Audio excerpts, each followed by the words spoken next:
on a ball.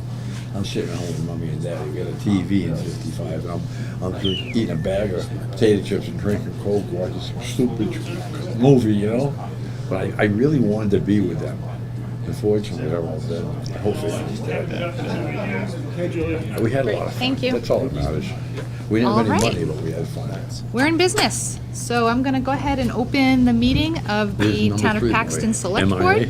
Today is Monday, March 24th, and it is now 7:10 p.m. on the wall, 7:07 on my computer, and we're here in the training room of the Public Safety Complex. We do have some executive sessions on for later tonight. MGL Chapter 30A, Section 21.3 for strategy with respect to collective bargaining, and that it would be to approve executive meeting minutes. The second is for MGL Chapter 30A, Section 21.2, which is strategy with regard to the police chief's contract.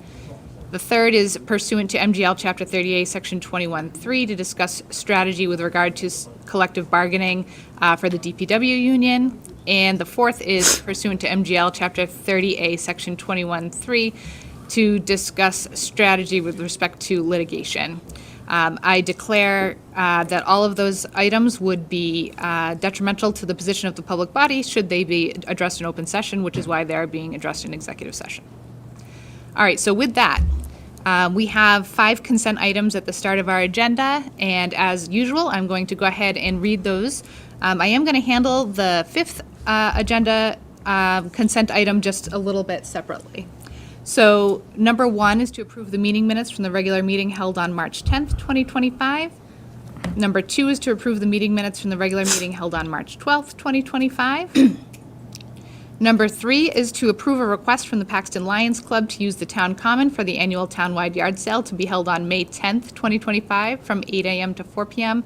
That's a date that I've gotten a couple of questions about already, so make mental note, May 10th, 2025 from 8 a.m. to 4 p.m. And to approve a request from the Paxton Lions Club to run their annual toll road in the center of town on April 19th, 2025 from 8 a.m. to 12 p.m. Are there any objections to the first 4 consent items? No. No objections. Hearing none, I declare that they have been approved. The 5th one I'm handling a little bit differently because we do have the gentleman here with us today. So we are acknowledging the appointment of Mr. Robert Birkbeck by the Board of Assessors. He is going to be filling the position of Principal Assessor, and he is with us. Mr. Birkbeck, welcome aboard. Thank you. I really appreciate it. Thank you for joining. We really appreciate having you come on, and it's an extremely important position for our town to have, so much appreciated. Thank you. All right. Very good. All right, and so is there any objection to having Mr. Birkbeck come on board pursuant to the request of the Board of Assessors? I assume none. No. Objection? All right, great. We don't necessarily have to vote on that. No. But it's nice to acknowledge that. All right. So next up, we have Nick from Cable Committee to make a presentation on the Charter Spectrum contract renewal and a request for approval for the upcoming contract from the Select Board. Come on up, Nick.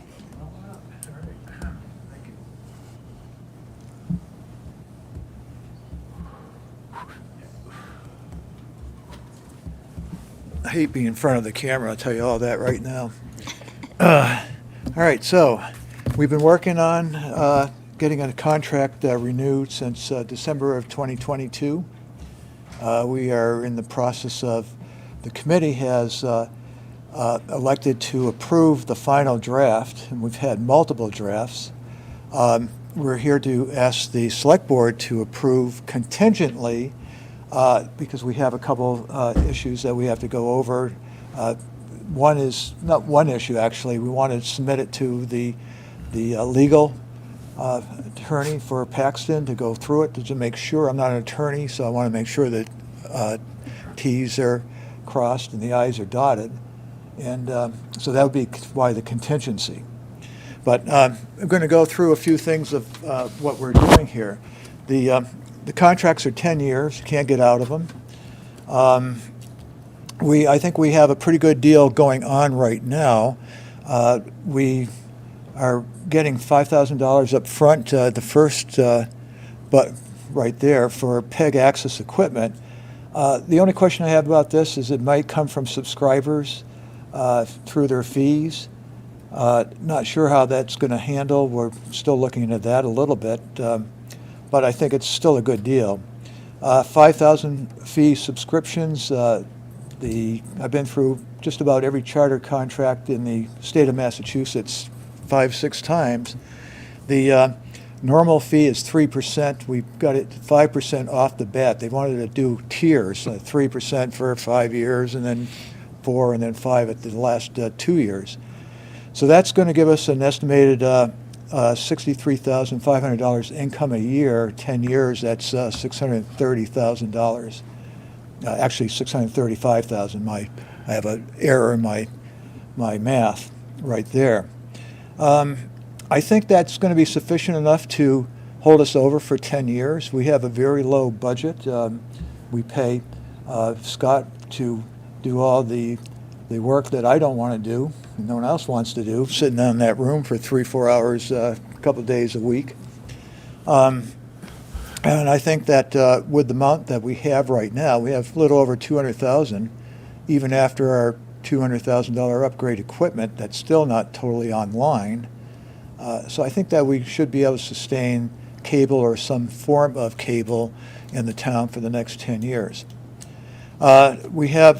We were able to get no-charge cable service for the following, and this is $75 a box that we're going to save. It's Council on Aging, Paxton Center School, the complex here, which will go to PEG, RML, the library, DPW, and the town hall, which we're going to try to get that into the COA. We currently pay the COAs 2 boxes and hours so that we can go online and look and make sure that we are streaming on all 3 channels. So that's going to be a savings of $53,364 to the cable committee alone. Big numbers. I wish I could spread around more. We try to give a little bit away here and there, but of course, we're kind of stymied by the law of what we can use cable money for.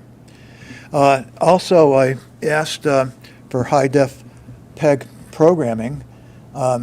The first couple blushes were like astronomical money to get high-def. And the contract that I'm submitting tonight to look at, they threw in high-def within 12 months, no charge to Paxton. So I think that when we have a committee, I'm going to recommend that we have that for our government station, high-def. And I wanted high-def. We had debates for that. We're running SD, which is 780, 760, I think. And it still looks pretty good on cable. High-def, of course, would be a lot nicer. But my concern is that once streaming becomes more prevalent, that maybe high-def might be a good thing to have. And in the contract at no charge immediately, I think is a pretty good win for us. High-def PEG programming within 12 months, a high-def channel license, so replace one existing SD PEG access channel with a high-definition PEG access channel, government. So that's no charge. So give you an idea, I've talked to the chief, one chief, I'm going to talk to the other chief and a few other people, Travis, so on and so forth.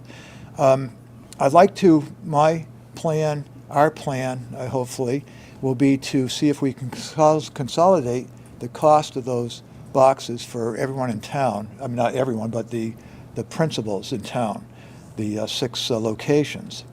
Right now, I estimate with the 15 boxes that we did a survey actually 2 years ago when we first started, there was 15 boxes circulating in town. If we go $74 or $75, round up that penny, it comes out to $134,000 in 10 years for cable in Paxton. Now, we all looking for trying to get money back. This is a pretty nice chunk of change right there, but we'll have to negotiate a lot more as far as what we have. I think that the chief of police, the fire chief, the gym here, the council on aging has to have a couple boxes, obviously. Town department should have one for weather stations or any emergencies or what have you. I'm not I'm not advocating getting rid of them. I'm advocating that we try to consolidate them and see if we can get a better deal than what we have. I have no idea what we're paying other than our own funds. And like I said, we're paying right now $53,364 for cable for the 3 that we supply, 2 to the COA and 1 to ourselves. That's a significant amount of money in 10 years. So those are some highlights right there. A couple concerns I have is that the one I mentioned, the subsidies, the $5,000 that might come out of the subscribers' bills. I don't know how that's going to happen. We've got to kind of figure that out a little bit. But the contract goes into effect once Charter signs, not us.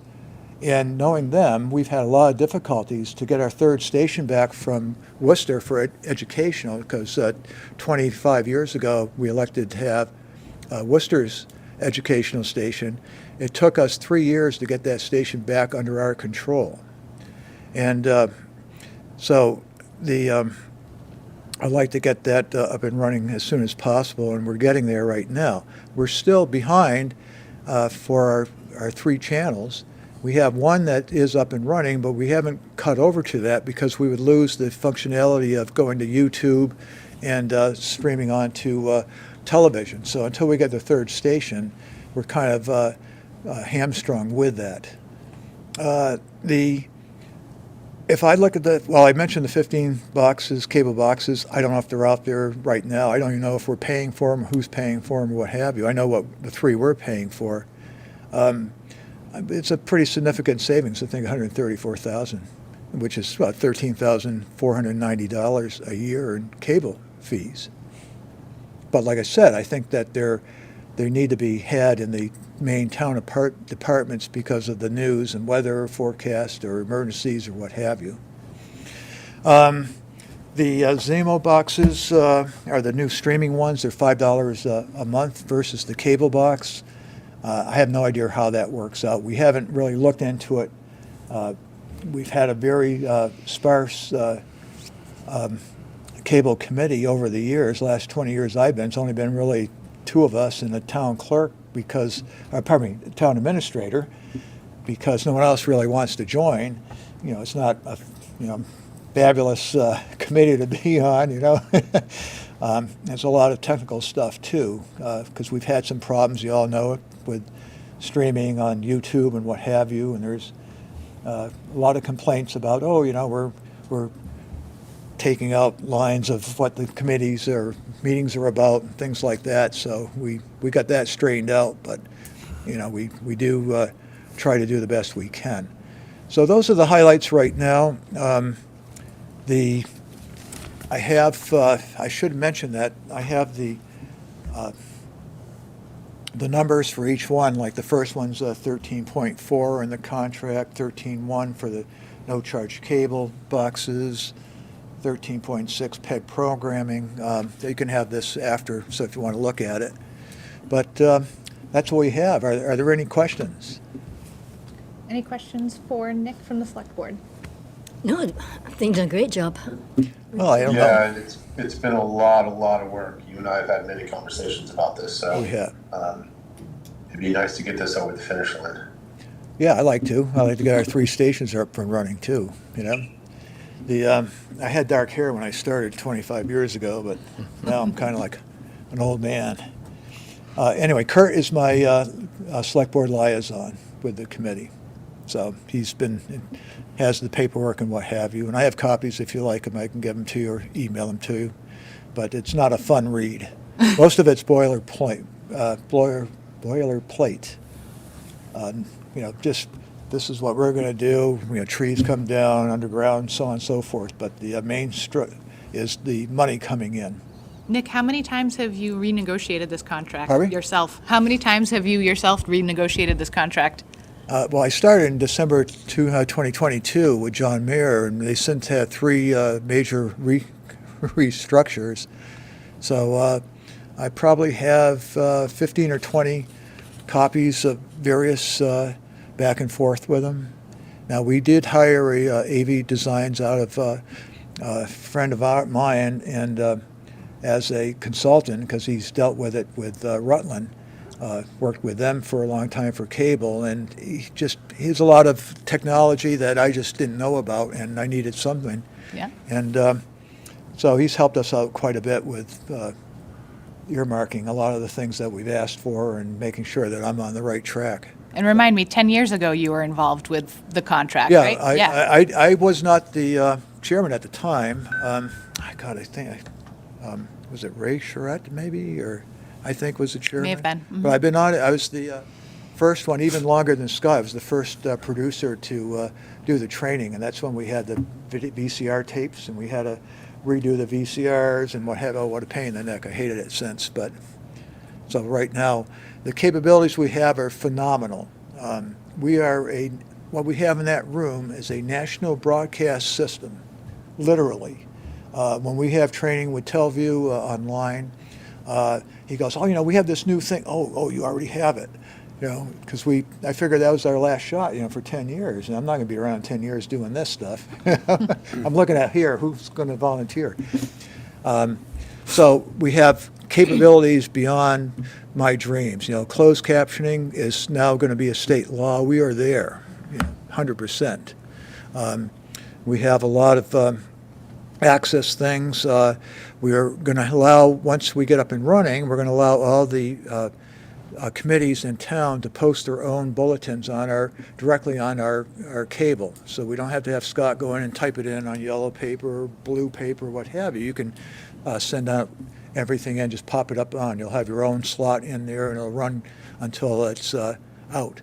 And I think that's a big thing. So there's going to be a lot of automation that we don't have to do anymore. We're still going to need someone in there run the controls, but a lot of this stuff we're going to try to offload a little bit. So like the library comes in here. I know when they come up with the beautiful pictures of the bunnies and the flowers, you can't see it on TV because it's blending in. They'll be able to put their memos right on our station, and you'll see beautiful pictures of what they have. So just things like that. We have emergency overrides involved too, but it mostly goes through the complex here, the two chiefs. Departments on there. We're not going to deal with that. And we'd like to have more people run. Right, this is the first time that I've been on the committee. It's about 25 years, 22 years, I believe, that we've had 5 people. We've only had 3, just Scott and I for the most part, and a town clerk, Laurie, and Heather. Right now, it wasn't Laurie. It was I forget who it was. It's me. Old age. But so I think there'd be a lot of good things involved for the town, and we're here for the future. Great. How long that's going to last, I have no idea. Thank you, Nick. So Okay. any, So- no further questions for Nick? Is there a motion to approve Conditionally, because I want to make sure that Contingent on. contingent the on lawyer legal looks review? at, checks all the Yep. boxes and what have you. But it's been a real go back and forth. I'm sick of typing all the time. They don't like answering their phones, and I have trouble with my eye to type all the time, and I'm like constantly do this, do that. So, but I think it's going to be pretty good. Great. Thank you. Thank you for putting all this work in, Nick. No problem. Much appreciated. And I Yep, saw a note from appreciate it. Jeff Wenzel thanking the committee as well. Yes. All right. So is there a motion to approve this contract contingent on legal review? I'll make that motion. I'll second that. All right. All in favor, Kirk? Aye. Carol? Aye. And I'll vote aye. Sorry, I had a little internet glitch, but I got back in time. Oh, good. All right. So next we have our joint meeting with Capital. So Mark, would you like to open your meeting? Yeah, we're, Capital Improvements Planning Committee is a committee membership of 7. 4 is a quorum. There are 6. Microphone.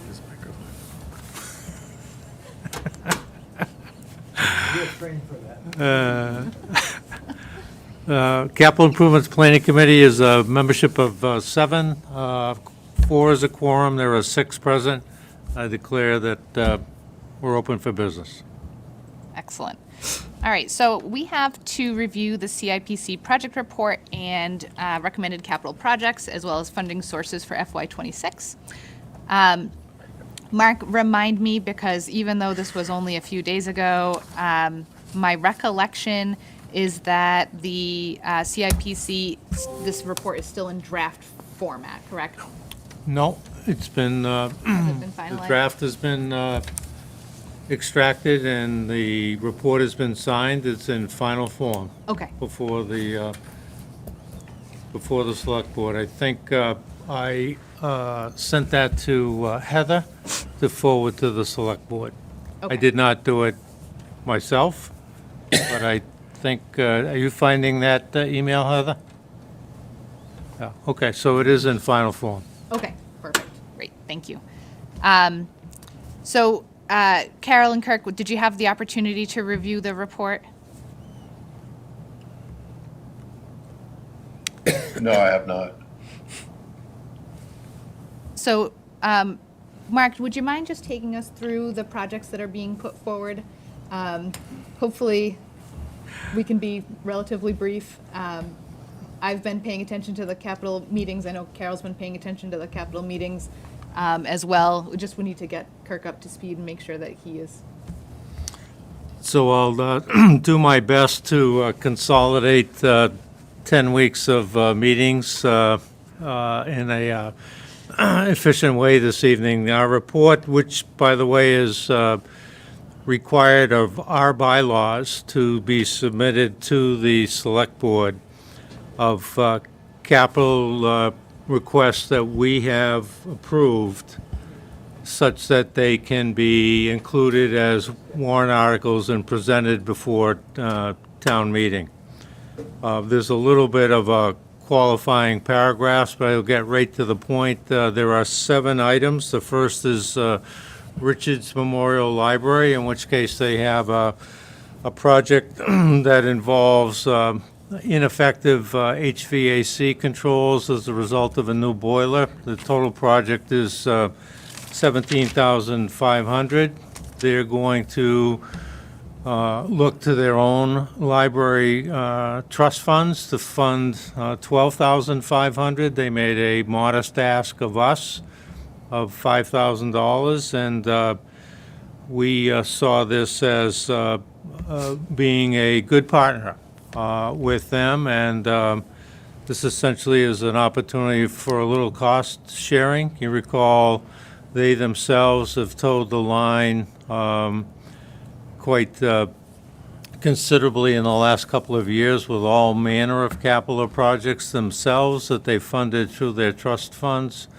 So we thought that this ask was modest, and without hesitation, we voted to approve it, and we're putting it forward, recommending that that $5,000 come out of the capital depreciation fund, which currently has a balance of $106,000. So this $5,000 would fit, our words, not anybody else's, but would fit nicely into that particular funding source. Okay. Want me to go through all of them? I'd say let's just briefly review each of them, and so that we have a good Yep. understanding of what everything is before we go back and look at each one. The second one, unlike the first one being a modest amount of $5,000, the second one is $450,000, but it needs a little bit of edification. That is essentially to begin the process over 7 years to set ambulance receipt funds aside so that an ambulance can be purchased. This is ambulance 2. Obviously, a much-needed service, a valuable service, in some cases, life-saving service. And it seemed obviously advanced by the fire chief and EMS themselves. Don't want to say it's not on the backs of the taxpayers, because essentially this is all their money. But this is not in the way of a budget cost, an override, or a capital exclusion. It'll be funded out of ambulance receipts funds, and if you don't have an ambulance, you don't have an ambulance receipt fund. So it makes perfect sense to begin the process now, as opposed to scrambling for $450,000 in year 7. So we fully supported that as well. Okay. The third one is, the sponsor was the Wachusett Regional School District. They had made a number of asks, two of which were put on pause. One of which you see before you here, is in the form of a new oil-fired boiler. They currently have and have always had two boilers, so one is the primary, the other is a support backup. One of the two has been fully restored and renovated, so to speak. The other one is limping a little bit, and we thought, rather than having to replace two at some emergent time, why not replace one? And they would still function as a primary boiler and a secondary. It was advanced that on occasion, not regularly, not 52 weeks of the year, but on occasion, weather dictating, both boilers could be running at the same time. And the argument is, well, why not replace both of them? We considered that over a number of meetings, and we ultimately came up with, let's do one now, and let's address the need for another one later on. Notwithstanding that heat in the school system is obviously something that we didn't want to oppose. We certainly wanted to support it, but part of our consideration is it's going to be a struggle to find $67,600, and if we were to double that, we're looking at $135,200, and we just thought that this was a good compromise. They'd still have two boilers, and they should be able to function, the facility should be able to function as is. So the fourth item, I think if Heather can scroll up just a little bit, happens to be the police department. There have been considerations in the past over a plan that the police chief had instituted a while back, which was every 3 years, 3 cruises. We gave consideration to maybe taking a pause this year and funding none of them. Consideration was for 1, 2, or 3, and we ended up landing in this particular case at 2 cruises, not 3, hoping that maybe breaking up that 3-year plan could maybe, add another year, and it could be every 4 years. Chief knows, obviously, what works for him, and we basically landed at this because of trying to break that paradigm of the 3 years and finding something that also is affordable. I think you'll see a little bit later, if I could actually scroll down to 7, if you don't mind. We took the liberty, which is not always contained in a capital improvement planning committee report. We're going on record here recommending that in our portfolio of all kinds of streams of income and in accounts and the like, there are at least 4 local revenue accounts having to do with fees, fines, permits, and licenses that essentially are accounted for in a general fund under 4 different accounts. Other communities, not unlike the recommendation that we're making here, basically are taking those particular funds and setting them aside in a special revenue fund, which we're endorsing and recommending here in number 7, which to the tune of about $20,000 a year. It could be 18,000 one year, it could be 25 another. So the average is 20, but over 3 years, you could have $60,000, and there could be another police cruiser that could be funded at absolutely no risk and no burden to the taxpayer because the money's been set aside. So in some small part, that was a little bit of a reason why we recommended 2 up above and not 3. Scrolling back up to the top, the Public Works Department had a number of requests before us, not the least of which was a late request, but an emergent request. And that is that they currently have an existing vehicle lift that's completely inoperable, which means that the laborers need to crawl under the vehicles at all kinds of safety risk and inefficiencies. So there was all kinds of studies in terms of 10,000 pounds, 12,000 pounds, 18,000 pounds, 4-post, 2-rail, et cetera. When the music stopped, this happens to be a 14,000-pound lift, an upgrade from what they currently have with 4 posts and 2 rails. And we were able to determine that that could be purchased quickly at $12,500. We're again here advocating that it be used out of the capital depreciation fund. I think the matter is urgent. If it were new and extended delivery time, that's not going to do the town any good. So we're looking to act as quickly as we possibly could. And then the other, number 6, there were 3 vehicles in need of consideration, not the least of which is a 1989 dump truck, may it rest in peace, at 35 years old, is now completely out of service. So the need here was also rather urgent. And the thought was if we spend north of $300,000 for one vehicle and it's new, that's going to chew up a big chunk of change, and we may not see delivery to 18 to 20 months. And we felt that the need was more immediate than that. The committee, each and every one of them to a certain degree, and others more so than others, did a lot of studying in the used vehicle market. There have been vehicles that have been identified. Delivery could be as soon as weeks as opposed to 18 to 20 months. And the thought was to allow or allot $220,000 to enter the used vehicle market and hope we get lucky.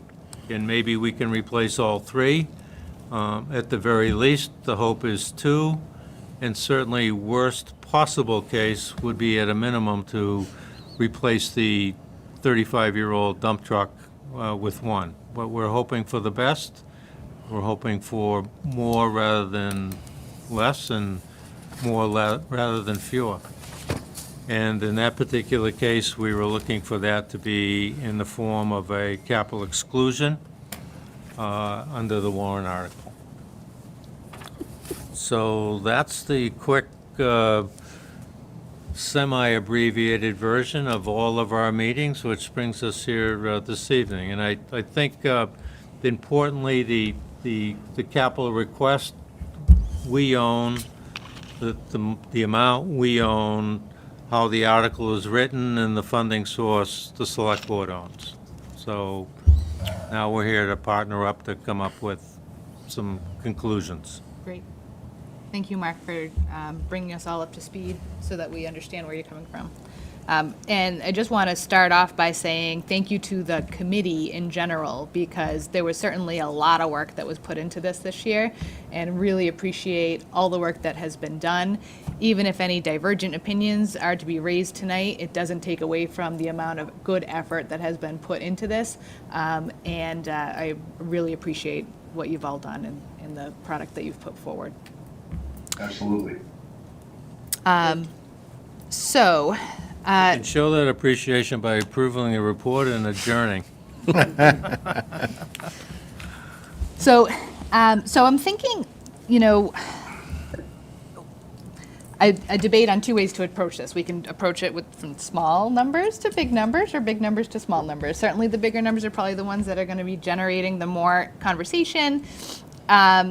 And maybe we want to get the smaller ones out of the way first, so I think that's probably prudent. So, so starting off with library HVAC controls, the recommendation is to fund this out of the capital depreciation fund.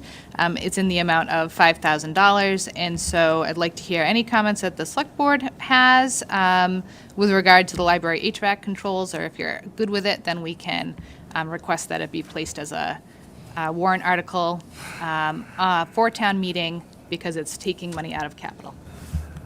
I'd make a motion to put it on the town meeting. I'll second. All right, we have a motion and a second. Any further discussion on the library HVAC controls? Anything else that the committee would like to add? Nope. Nope. All right, so all in favor, Kirk? Aye. Carol? Aye. And I'll vote aye. So that will move forward to the warrant for annual town meeting. So if we're keeping a running ticker, that's 106,000 minus 5. So we're at 101 now. All right. Let's now look at the DPW lift in the amount of 12,500. I apologize for going out of order from the report. I'm just trying to move from smallest to largest in terms of number. So we have a failed interoperable, you heard Mark, I'm not going to repeat him. So the amount is 12,500 for the lift. Is Travis Yep. here? He is here. Travis, do you have any comments to offer on the lift? Does it meet your needs as it's been approved by the committee? Okay. So the question I personally have on this is, if we need this lift now, is there any way to fund it now and not wait until town meeting? Reserve. That's my thought as well, to consider going to reserve with this, because it is an emergent need. I'd entertain any further comment or conversation about that. I believe that's the recommendation of the town administrator as well. It is. Yep. Is that still correct, Heather? Kirk, go ahead. I know how important a lift is, and I know how dangerous it is to work under some of those vehicles when you're trying to lay on your back on the concrete. And so I think that we'd be prudent to address the situation as quickly as possible. So I'd be in favor of taking it from reserve. So why don't we then move that forward to finance to address as a reserve request? Do they have a comment on that or a thought? Since they're word? Well, I guess finance isn't there, sorry. Well, Mark is here if he wants to put his other hat Yeah, on, but he's well, yeah, not here it's with his committee, kind- so. Kind of synonymous. Yeah, I don't want to speak on behalf of the Finance Committee, but I think it's important to know that we just had a reserve fund request the other evening. I think our balance is at $28,000. And a number of months still left to go, and possibility is we don't use any of that. Possibility is we have a big emergent issue greater than the lift, and now we've used all the money out.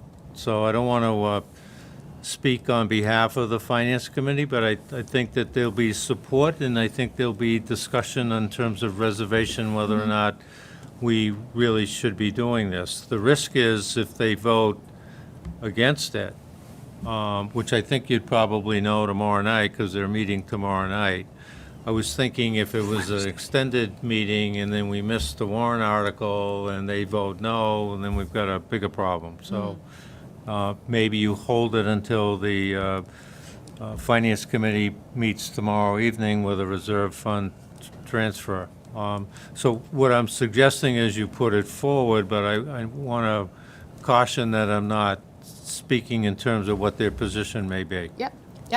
I think that's valid. So why don't we'll ask that finance review this tomorrow night. Wednesday, right? Or Wednesday night.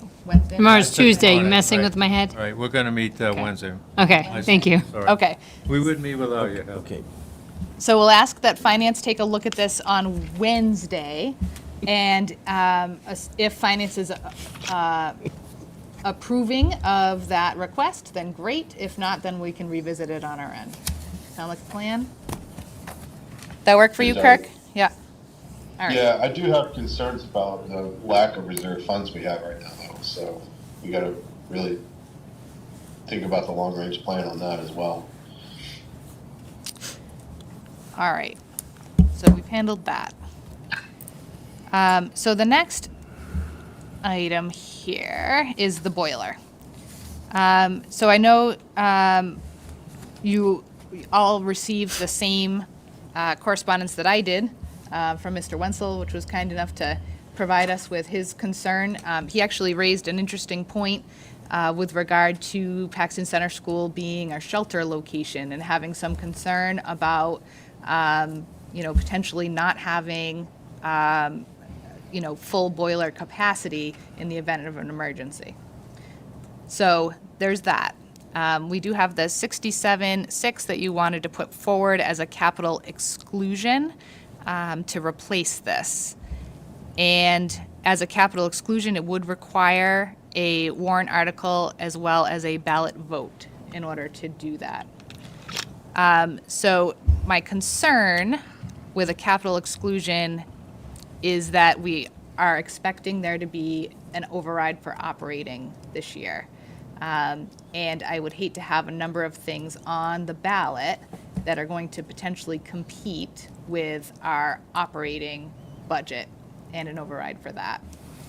So is there any other discussion around where else we can bring money to at least pay for one of the boilers? I'm understanding that they do have one that is expected to maintain its operational status for now. And is there a possibility that we could fund the boiler in a different way without requiring a ballot vote for that that's going to potentially compete with an override? Well, I can speak to that. Free cash has already been committed to this year's budget. The reserve fund, which has 28,000 Not an in option. it, which we're now thinking of making an ask of 12,000 of it. So there certainly isn't 67.6 there in the first place, and Yep. it wouldn't be there in the second place if we take the lift money out of that.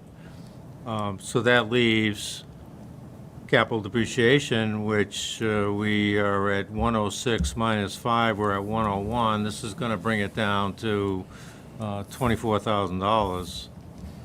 Which is pretty, I think if I've done the math right, pretty $34,000. It's keeping in mind that last year, when it was at 38,000, we hit I'm overstating it, but we hit the panic button at Yep. 38 to refund it back up over 100. Now we're taking it out again to reduce it below even a level that we were concerned about a year ago. Number one, and number two, and number three, and keeping in mind that the best case scenarios that should have 2 to 3 to 4 to 500,000, not 34,000. Totally agree. As should our operating. So that's budget. why we went this particular route, and the other is let the voters decide what they want, how they want to fund it.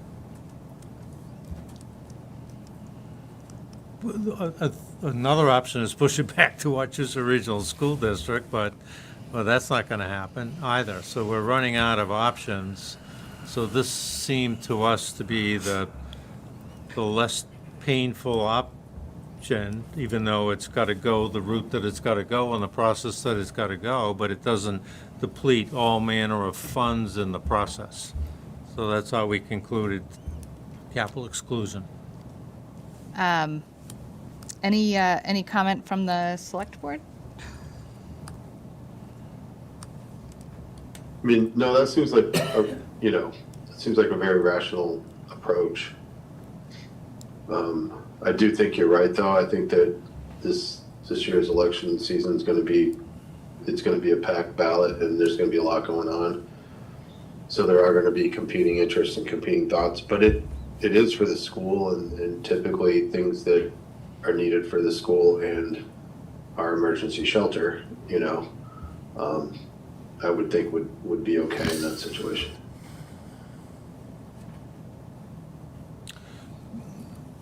But I would want a footnote, if we don't do this, it doesn't mean we don't have an emergency shelter. Because we would have, we have 2 boilers right now, and this is a new one to replace it. So I think this is a measure to safeguard that.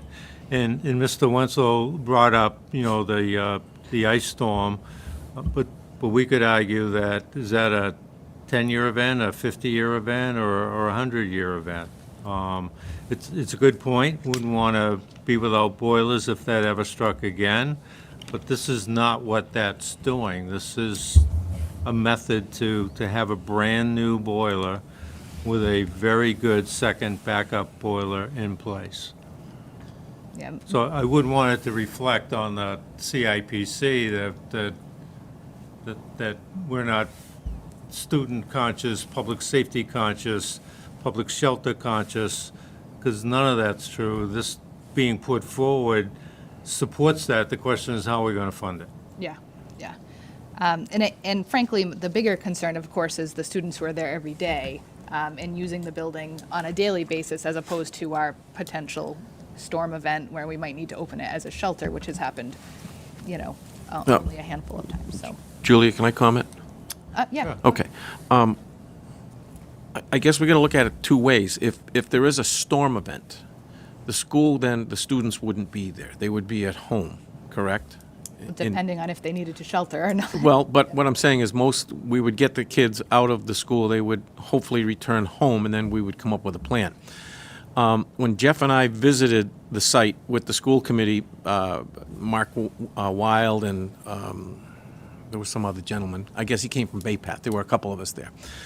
The boiler that was totally refurbished, I would feel very comfortable in stating that it could heat or supply heat to wherever we need, because it doesn't have to heat the whole building.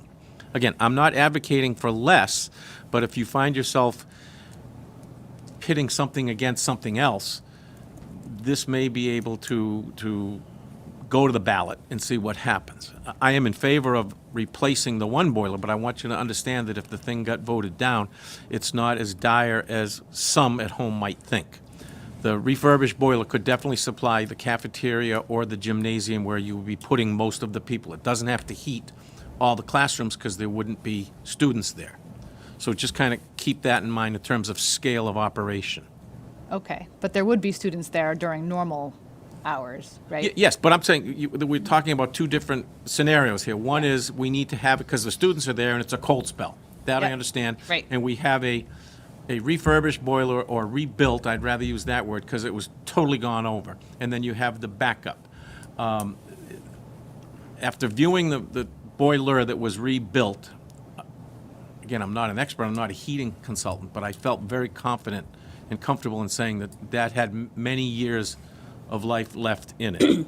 The one that we're looking at here is replacing the one that was not rebuilt. Still operating fine right now, but Murphy's Law will kick in that next year when the first cold snap comes, it doesn't work, and then we're going to get a phone call, what do we do?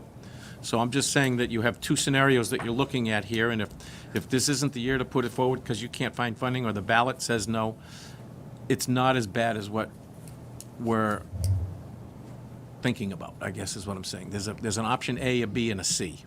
So my thing here would be, through the chair, I would act that we put it through as the way it's registered here, which is a capital exclusion, and let the cards fall where they may. And I'm hoping that you kind of understand where I'm coming from. That's good insight, Neil. So I would, I understand what you're saying, Julie, about competing capital exclusions, debt exclusions, and the override. But I do feel for this amount, I support a capital exclusion, but I do want it to pass because I feel, although they've got one refurbished boiler, it's not suffice. And what they were told is that it's getting more and more difficult to get replacement parts for these because they are so old. So I think it's important that it passes, but I'd like to go with a capital exclusion for the only reason that going on to the police department, I'd like to take a capital exclusion off that and take that out of capital depreciation. So if we're finishing with the boilers, I'd make a motion that it comes out to a capital exclusion. Okay, And that's a one, as you know, capital exclusion pays for it all 1 year, that's right. Correct. just so you know. Yep. Good. I would agree with that, Carol. Thank you. Do you second it, Kirk? Yes. Okay. If that was a motion, yes. Yeah, It was, motion. yep. All right. Any further discussion on this as a capital exclusion that would go onto the warrant and then onto the ballot for the Paxton Center School boiler? For one Paxton Center School boiler? Yeah. Okay. No further discussion, Kirk? No, I No. do. Oh, go ahead. Okay, based on the ice storm we had, and at the time, we might not have been quite as prepared as we are now with our emergency management director.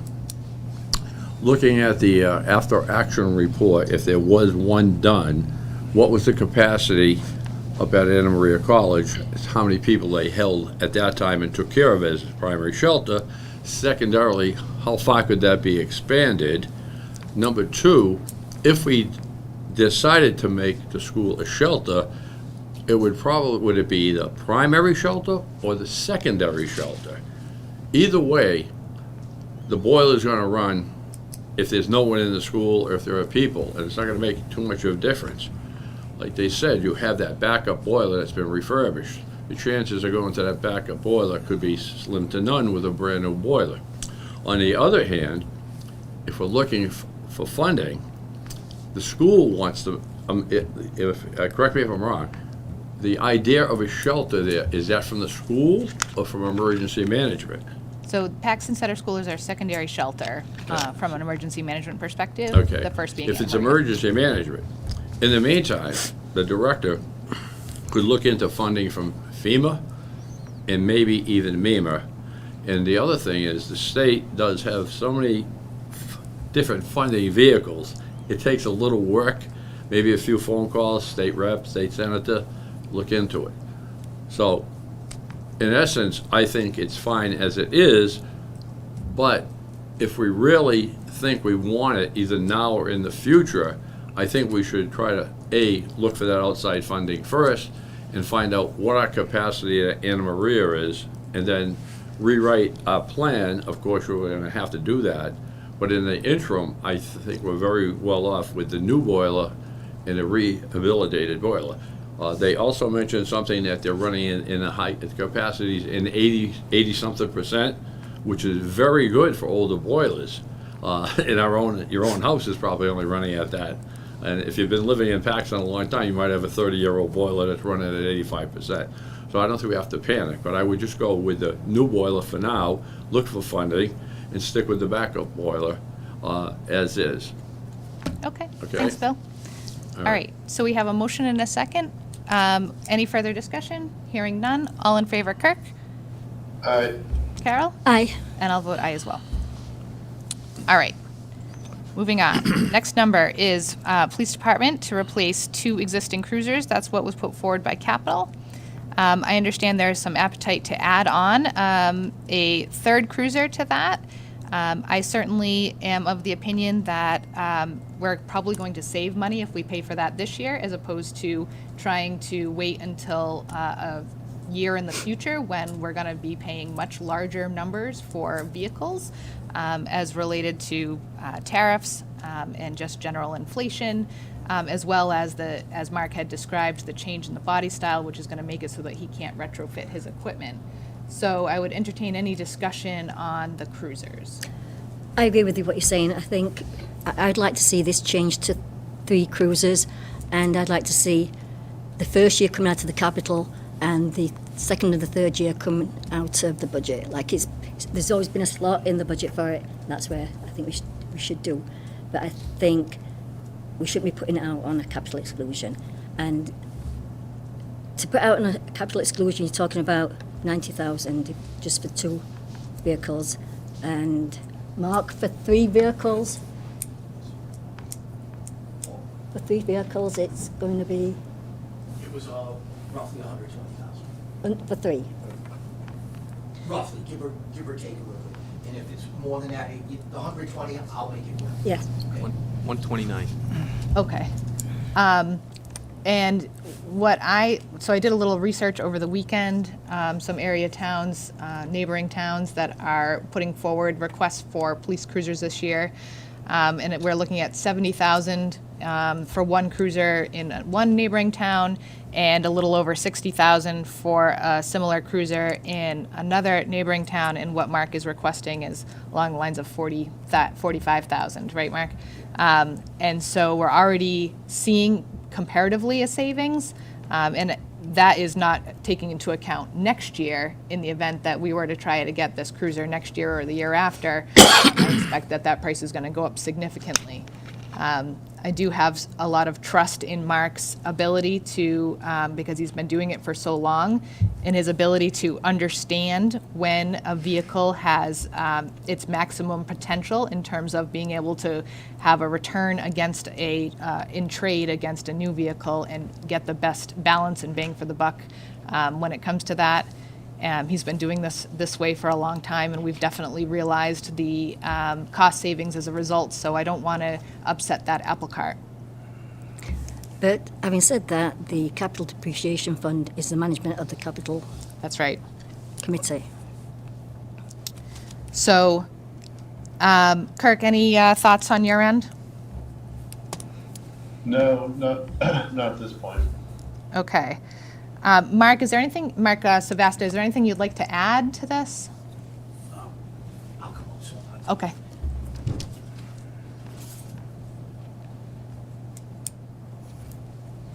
Mark's going up there, I have a question. Did we ever borrow money as the town? Yeah. So what's the interest rate? Well, it depends when we go out for bid. Can you borrow from, like, cable money at an interest rate? Not internally. Not Is that a internally. motion? I mean, I love what you're putting forth, Nick. I'm not going to lie. Is it an interest-free loan? Is that what you're saying? Money here, you know, I mean, definitely loan the town a couple $100,000 at 5%, you know. I think that I don't know, I mean, I don't know, it's just, I'm just I know what you're throwing it saying. out there. Not Yeah. that We have to go through hoops, I'm sure. Yeah. Legally, but I'm just curious. You know, I've been in town, 37 years, I have no idea where we get our money, other than being paying, you know, with residents, but I mean, we borrow money, that's all. Oh, yeah. Yes, we do, yeah. Try not to, but we do. Are we good for it? Yeah, our rating's pretty good. Yeah, I don't know. Sorry, Mark. go ahead. First, I want to thank everyone for working so hard to try to come up with an answer here. That's all I can tell you is, like I said over my presentations, the money's only going to go up. And to go to an 8-year rotation, these are emergency vehicles. These things run, 16 hours a day, 365 days a year. I'm lucky that I can get 8 hours a day off. These are not your regular, personal vehicles. And to go 8 years, it's going to cost more. I'm going to have maintenance costs. The depreciation is going to be less. I'm going to have higher miles, so when I go to trade them in, all around, you're going to spend more money going forward. Again, I've been doing this a lot of years, 29 years in town here. I think I know what Paxton Police Department needs, not other police departments, what we need here. And this is the best way to save your money. And I talked with an area town chief today. It was in the landmark, $167,000 for 2 cars. That is for 1 Tahoe, that is going to be a cruiser for day-to-day, and 1 unmarked Explorer. Nothing special, just the regular equipment that they need. It's $167,000 for 2. And we're going to be able to put 3 out that I guarantee you it won't be over what I asked for. I know it's a tough year, but in the long run, this is how you save money. And that's all I have to say. I appreciate everybody taking their time and working. Whatever you decide, I'm grateful for, and I thank you. Thanks, Mark. Thank you. So this goes, I guess if you imagine this is a ping pong game, Back to I've just capital. hit the ball back to you. So as a capital committee, we have agreed now to put the boiler for Paxton Center School on as a capital exclusion. And so I'm going to request of the capital committee to consider Carol's plan of adding the third cruiser, funding the first year out of capital, and then having Capital depreciation. capital depreciation. Yep, and then having the subsequent, I assume, 2 years come out Yeah. through the budget, which is it is how we've done this in the past. So we know that this works, but I'd entertain any thoughts if you'd consider that. The nice thing is that you're only paying for 1 year this year. So essentially, you're going to end up paying only slightly more than what you had expected to pay. At the $30,000 mark, we'll be looking to pay about $45,000 instead. So, Julia, there's three things in play. One is that would require a change of our report, because our report is on record as saying two. I'm not sure this evening's the right forum in order for us to entertain that, but it would require a change of the report. Secondly, you were doing the math on the capital depreciation fund, so I'm over there. If we take the library out, we're at 101. We take the first year of cruises, I'm using 46,000. So now we're down to 55,000. If the lift doesn't pass the reserve fund on Wednesday night, we got to come back and take 12 out of capital depreciation. So now we're at 44,000.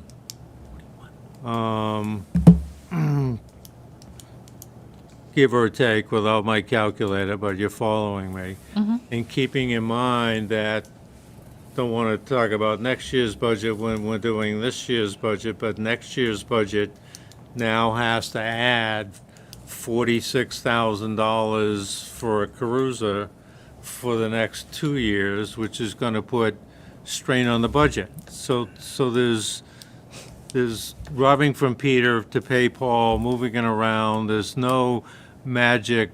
We've now have this found amount of money, and it's not going to impact anything.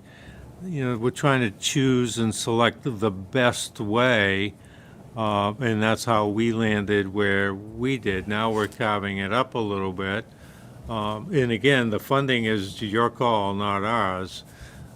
But we did deliberate for a long period of time whether or not it would be 0 cruises, or 1, or 2, or 3. And Chief makes a very good point that it's more expensive next year. So the point is, well, we're trying to find a way to spend money we don't have this year, so it won't cost us more money next year. There's a no-win situation given the financial condition that the town is in. So that's how we came down here. Let the voters decide how they want to do it. That was a general theme a number of times of letting the voters vote, as opposed to us. And I don't mean this in an inappropriate way, but playing a shell game to move it around to make it work when they may not like any of those options. They may like to vote what they want to do themselves. So that's why we landed at capital exclusion. Any thoughts, Carol? I can say a lot of things. You had a suggestion tonight of creating an account to save $20,000 a month, a year, out of the general revenue to pay for cruises the years forward. So we're still playing with the same pot of money, whether we take it out and put it in a little reserve here for the next 3 years. So I don't see the difference in taking it out of capital this year, just for 1 year, and finding the money in the budget with raise and appropriate for the next 2 years. Yeah, I would say I made a good point, you made a good point, Julie's made a good point, Neil's made a good point. They're all good points. Yep. We're just trying to find the best way. My concern is that there was thought at one of our meetings, well, let's deplete the capital depreciation fund, because next year when we get free cash, we'll just vote to put some back in. But that's a roll of the dice. We don't know what we're gonna have for free cash next year. We've already committed for the next 5 years to put $500,000 of free cash into the budget. So let's assume next year's free cash is $500,000. Then we can't put anything back into capital depreciation, and we've depleted it down to $40,000, which is a risk where we can't even buy a cruiser with that particular money. So it's all speculative in terms of what's going to play out. That's why we landed, let the voters pick what they want. So, One other thing. yep, go ahead. Also, there's no numbers behind these capital exclusions. And that's what I'm saying is there's no numbers to say how much it's going to cost the taxpayer in that 1 year, because you're going to take 90,000 and pay for it in 1 year. You're not paying that 90,000 over 3 years. You're doing a capital exclusion, which you have to pay in 1 year. And I haven't seen any numbers behind that, and I think once the taxpayers see the numbers behind these, they'll vote them down. And that's why I want to go the route of securing them through a capital depreciation fund this year. Is that correct, Mark? Is there any numbers? I can't dispute that, no. To contrast it with the boiler for Paxton Center School, so we're already asking for capital exclusion there. And at 67.6 over 1 year, I suspect that that's palatable for a taxpayer. In addition, it is a school-related item, and so I think it is more likely to pass. And so that one I feel more comfortable allowing to go to ballot along with an override. The cruisers, I'm not sure. I think that we're looking more at a situation there where that is going to compete with the operating budget in terms of, getting an override passed. And so when you're dealing with that, I'm less likely to want to put that on separately as another ballot item. And I do think that that's going to then also compete with the boilers. And, potentially you're going to run into a situation where, maybe neither one passes. So I think that's a problematic situation. I agree. Yeah, I think our view was we didn't see it competing. We think that there's a big audience out there that would support the cruises. We think there's a big audience out there that will support the boilers for the school. And it's up to us to get behind those and support them ourselves and hope that the other support follows us. But let them decide as opposed to us deciding in this room. Are there any other comments on the cruisers? Neil, go ahead. Not being fully aware of all the ins and outs, but I know that we have the agreement with Anna Maria, and they have purchased cars in the past, and I believe they're up to par where they need to be. But would there be a possibility of asking them to, I'm going to use the word, bail us out of this situation? Could they find the means to get another cruiser and leave the two for the town? My recollection is that Mark already addressed this. At your meeting. Last year, No, I understand, but but we're going into a new year. I mean, can you? I think we should let Mark address Yeah, it. can he come up just so I don't Yeah. have to keep? He's on his Thank way, you. yeah.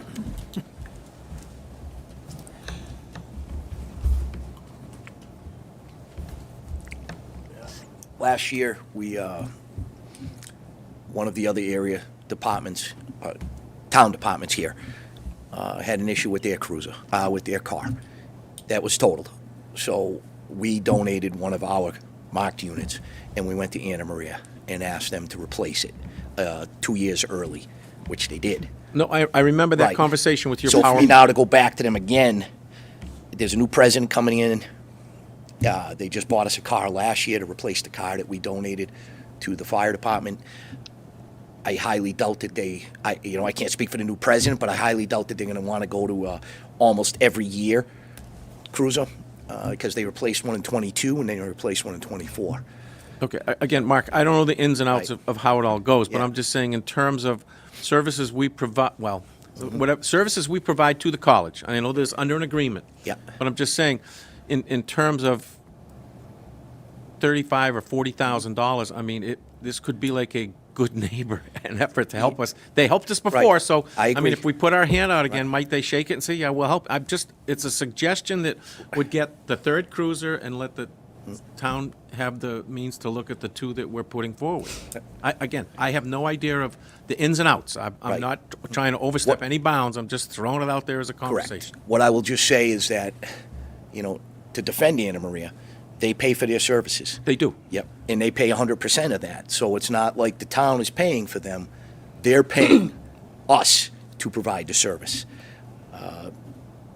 I can't speak for what a new president will ask Okay, for. Yeah. it's just a Right. talking point, that's all. Right. Just, as I said, we're gonna think outside the They box. have been very generous in the past. I don't know what the new administration's gonna be until I actually meet them, Okay, so. thank you. Yep. Just, thanks for the answer and thanks for the time to voice it. And so just as a reminder too, if we were to go that route, if we are putting 2 years into future budgets, our current this year budget is going to be contingent on a override. And if that override doesn't pass, then we will have to relook at our budget. Ideally, if the override does pass, it includes this number, and so that will help us to fund it for the next 2 years. In the event it does not pass, then perhaps that's the time to take another look at it. That's fine. But in the meantime, I would ask that Capital take a look at it again and say, consider whether or not they could fund out of capital stabilization the first year, assuming that it passes on our operating override passes in order to be able to fund the second 2 years of managing it that way.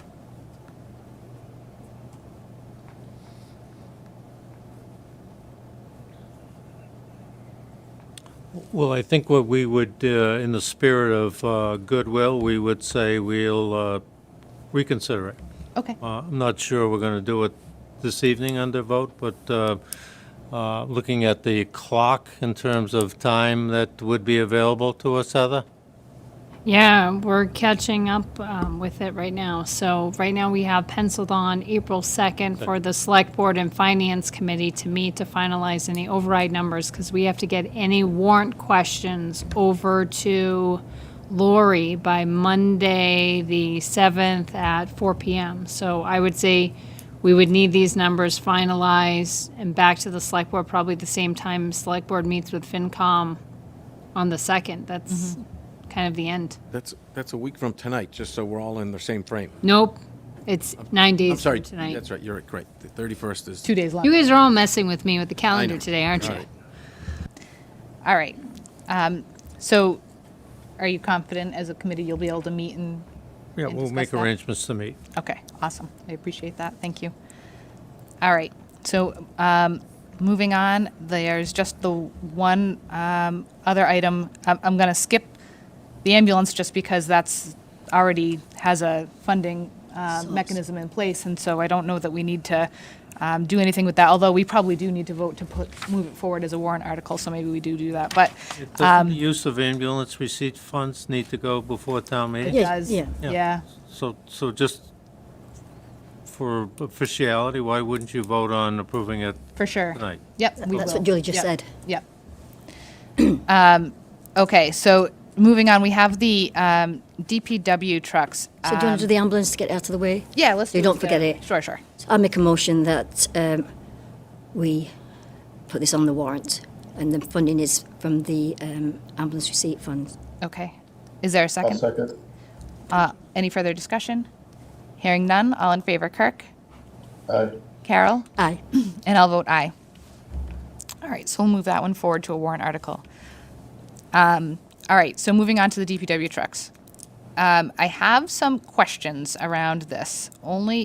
So if we're looking at a used vehicle, 1, 2, or 3, potentially with that price tag of $220, how does that work in terms of borrowing for the capital exclusion? Can we borrow? You wouldn't do an exclusion, you do it.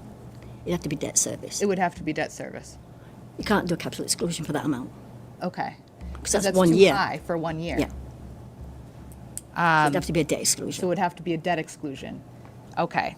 And then when you're looking at a debt exclusion, can you select a number to debt I have exclude no without idea. having a set Purpose. item? I think it'd have to be a general DPW heavy duty vehicles, but I'm not sure. I've never done that. Ever? Well, we, in the past, our experience, right, we did the Tiverton Field lights. We had an estimated number. We did that as a capital exclusion, and that's the fund we had to put towards that purpose. That's a capital exclusion, but we're talking about a debt exclusion. Yeah, I think Carol's right. I think we'd have to have a specific on the debt. Yeah. Right. So, and you could do that large number, but to Carol's point, you're It's not- looking at like $250 to the taxpayer's pocket for that 1 year, for that Yeah. one vote. That would be, yeah, you might as well not move it forward because it's never going to pass.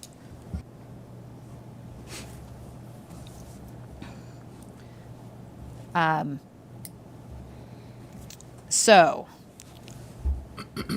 Travis, Travis is sick of this subject.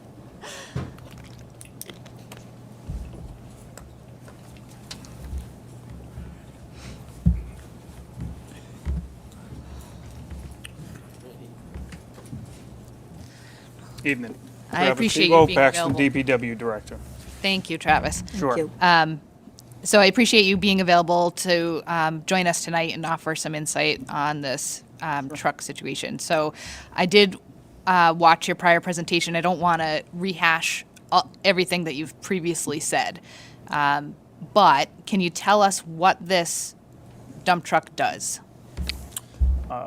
Which dump truck? That's a good question. The 89 six-wheel Mack? The 89, yeah, let's talk So about that.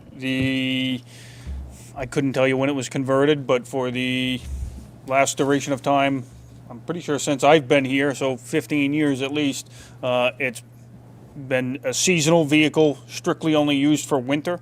The dump body was removed, again, I believe it was prior to me starting back in 2010, and a sander body was mounted to the frame and chassis to try to extend the life of that vehicle. So, from the best of my understanding, at least over the past of the last 15 years, that truck has only been utilized for plowing and treating roads. Okay. Good to know.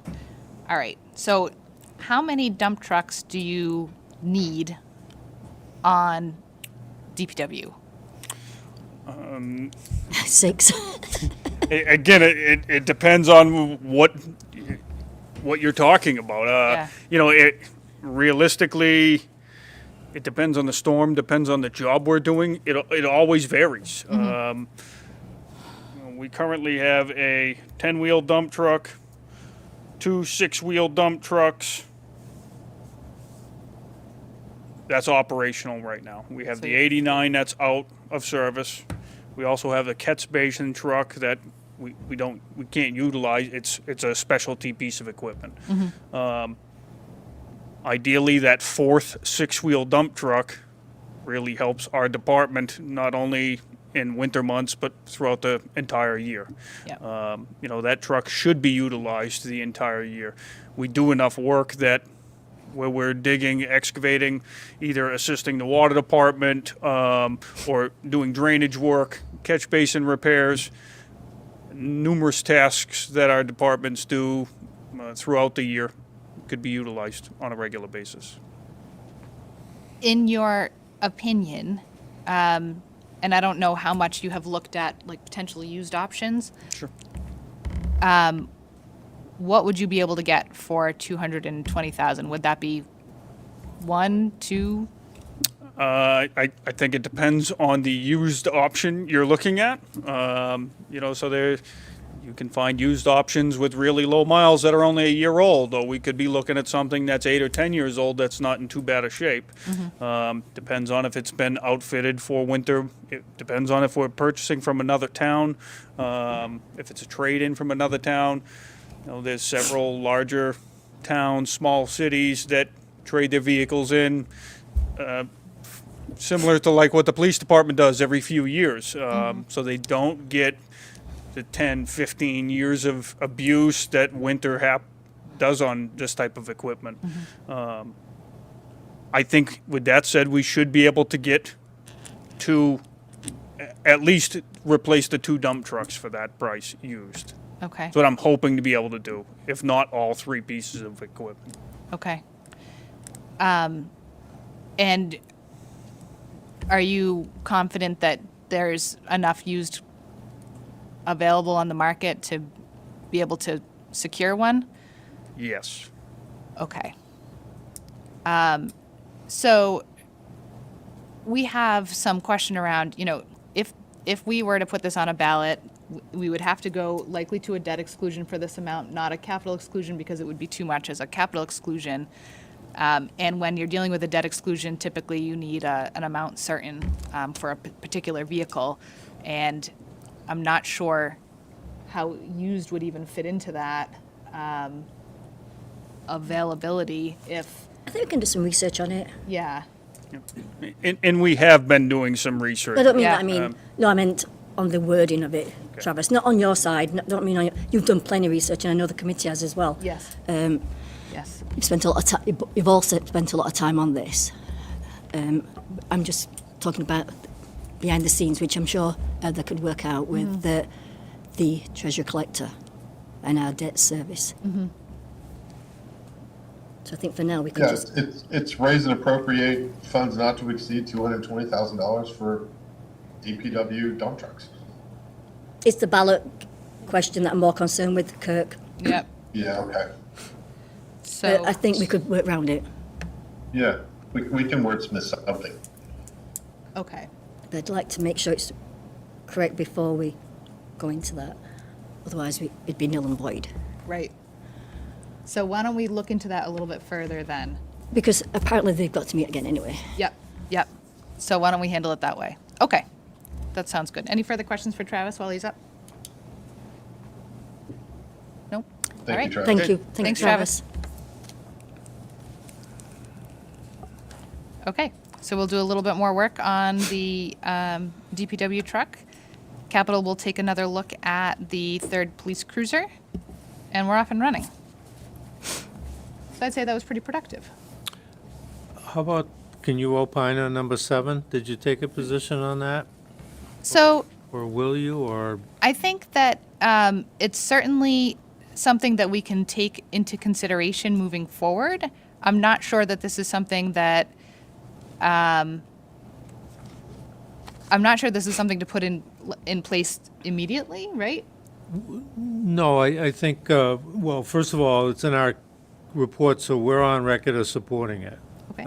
I'm going to propose it to the Finance Committee on Wednesday evening. Okay. My guess is they're going to propose it. I'm one member, I don't want to speak on behalf of the committee, but I think they'll see the merits of it as well.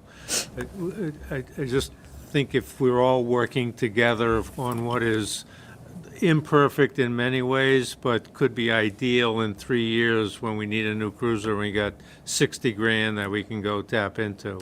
So we're just not asking maybe that you take an official vote, because this could be something that you don't take an official position on, but Yeah. kind of a straw vote, do you like it more than you don't, is kind of what I'm looking for.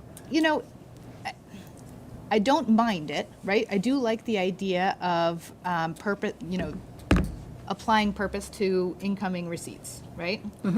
I don't know that it gets us anywhere right now. Bless you. Bless you. But it is certainly something that is worth consideration. So again, I'm not trying to back you into a corner, but you invoked a local town that had to purchase their cruises at $70,000. Right. But they tapped into $200,000 of this same type of funding that they had accumulated as well. So I think it's got more merit than not, I appreciate that. so. No, I appreciate it, I do. Yeah. Yep. Okay. All right, so with that, we can move on, I think. So we have, next on the agenda is to look at CIPC bylaw changes. I appreciate that the committee has done some work around trying to put this in place. And so I invite you to go ahead and let us know what you'd like to change, and then we can potentially have some brief discussion. So this is even more challenging because the bylaw changes that you're looking at, which are proposed, were first proposed back in October of 2024. So what ultimately came before you, still in proposed form, but no longer in draft form, is about the 6th iteration. And I think in terms of changing, I just think that we've taken an old set of bylaws, which are 12 years old, almost to the day, March 15th, 2013, and the Capital Improvements Planning Committee met on March 20th, 2025. I think we've cleaned them up. I think we've created some improvements. I think we've corrected some flaws, not the least of which is that the old bylaws speak about projects and improvements, but is silent on acquisitions, which is about 90% of our particular work. So we've simply taken that and added the word acquisition. The prior bylaws speak to 5-year life. We have been operating under 3-year life for 12 years. So we're just making the bylaws agree with that terminology. We've identified, for example, it cites Chapter 41, Section 106B, but nobody knew what the origination of that source was. So we've added Mass General Law. We've basically changed the membership. It retains at 7 members.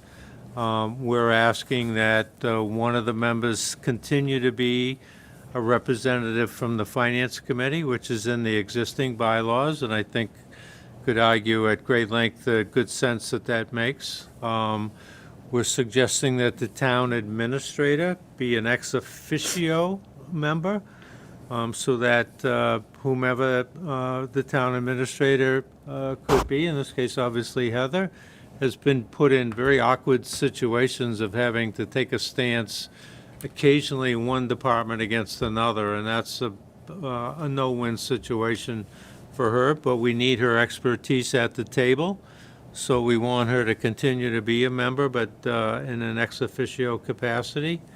We've done a lot of research, in which case the other membership in many, many cases is a member of the Planning Committee.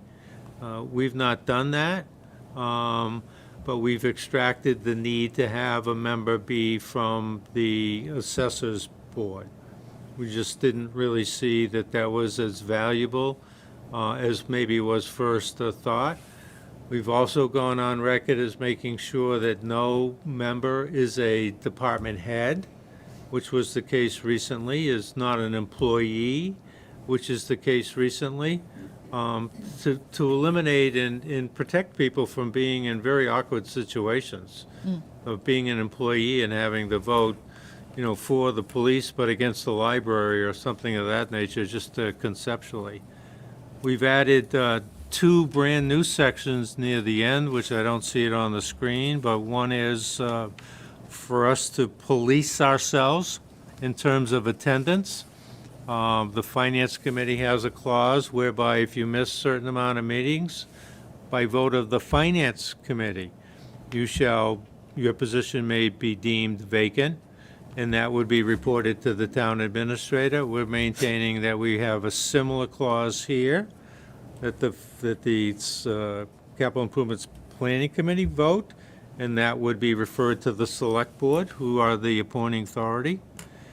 And then we've had a brand-new section to ask that in the last 3 or 4 or 5 years, we've seen a lot of instances where capital acquisitions, capital equipment, has been acquired outside of the CIPC committee because it doesn't require that they come before CIPC, because they have a special revenue fund that allows them to use that money themselves. And we're just asking, because we have no authority over that, we're just asking that in the future, let us know that that has occurred. We don't want to take a vote, again, conceptually, to fund or not fund lawnmowers and find out the Recreation Department used their special revenue funds and bought 3 lawnmowers. Had we known that, we would have changed the vote on our end, or if they didn't, we may have taken a vote on our end. It's the holistic capital plan that we have, and we need to know what's happening outside of the committee. Not looking to assume any authority we don't have, not looking to wade into areas that we have no jurisdiction, just a much better source of communication. So that's new. Okay. So there's some new things, there are some changed things, there are some edited things, there are some improved things. So I think you really need to do a full reading of it in comparison, and I think if you did, side by each, the old and the new, I think you'd walk away feeling that the new is much more improved. It's been fashioned after the Finance Committee, same type of sections and codification and the like that went before the Select Board, and had a number of meetings to edit those, so we use that as kind of a guide. And we've taken a vote, essentially going on record as we like the new better than the old, and would like to get it in place as soon as possible, including as soon as the annual town meeting. Mark, where does the capital manual come into play with this? Because when I look at the bylaw, there's a lot that's included in the capital manual in terms of how projects go forward, how projects are prioritized, et cetera. Are you planning on rewriting the manual to go along with the bylaw? Possibly. The official opinion I have from early members of the CIPC is that the manual was designed to be advisory, in guidance in nature, where the bylaws are not that. The bylaws are the law. So yeah, I think at some particular point, that would be a natural byproduct to revisit the manual, which needs revisiting. There's a lot of superfluous information in it. There's a lot of information that needs to be updated. Things have changed in 12 years, so yeah. But that's not here, and you'll note that the bylaws make no reference to it. And then the other thing I've noticed is that even with the current bylaw, it seems to contradict in some ways with the charter that we have in existence right now. And that contradiction continues with the new bylaw that you propose. And so, because there is some lack of clarity around who's responsible for a 5-year capital plan, whether it be capital improvement planning committee or whether it be the town administrator. And so I have a couple of suggestions, and you're probably not going to like them if you want to put it forward to town meeting this year, but my suggestions would be to take a look at the charter and work this along with the charter so that the two are in agreement, and then also develop a new manual so that at the time that this goes live, that you've got a complete project and a complete plan so that there's no confusion around competing documents and whether one supersedes another, et cetera. Yeah, I think I'm not an expert on the town charter. I'm going to defer to the Charter Review Committee to do their good work, but nothing here in these bylaws, existing or proposed, intentionally meant to challenge or contradict anything in the charter. Oh, I'm sure there was no intentional. So that would be news to us that it even does. And if it does, we certainly don't want that to be the case. But I think anything that's been newly added is substantially benign. So if it challenged the bylaws, then it's been in existence in the old ones. Which is what I just said. Yeah, absolutely. That just has not gone noticed in terms of, I'd love it to be cited where that is, because I don't know, to our collective knowledge, that number one, it existed, and number two, we did not alter it to such that it would contradict it. So naturally, we want them to be in sync. Yeah. So I'd ask you or the town administrator to identify where exactly that is the case. Yeah, we had a conversation just prior to this where that was identified. Do you remember where in the bylaw? Well, one of the pieces in the charter actually referred to the town administrator to draft a 5-year financial forecast as well as a capital plan. Yes. That was one of the conflicts. I think, the other piece too, Mark, is capital and FinCom are very important, and they're things that were only brought up in the bylaws and not in the charter. And I think that's something the Charter Review Committee, whether they currently are, they should be looking at is how to incorporate all of those pieces into the one document, the charter, so that everything works cohesively together instead of having to reference the town charter for what the TA does with regards to the budget and capital, and then go look at 2 different bylaws to see what those individual bodies do, but to incorporate it all in as one. Yeah, and I would say that, and you've been at the CIPC committee meetings, that conversation has never been broached, so I want to go on record, if that's the case, then let's fix it going forward, but that clearly was not the intent here at all. We need to plead ignorance that of there's course. something that may contradict one another. Yeah, I'm And sure that naturally, it's we want nothing them to be in intentional. sync, but. Right. And if that's the case, then we would want this to take its natural process, and maybe it's not going to be ready for town meeting in May. Yeah. I think perhaps it needs a little bit more review, and then, and working with the Charter Review Committee may be a good option to see if maybe it can be just incorporated and handle it all at once, rather than, having multiple different documents. Okay, that works. All right, so, Can I say oh, something? sure, I'm sorry, go ahead, Carol. I appreciate the work you've all put into this because it's a good start. I just got a couple of questions. You've got 7 members, and you've the original bylaw said someone from the planning board, finance, the town administrator, and the assessors. The original one said one from the assessor board, not planning. There's planning as well.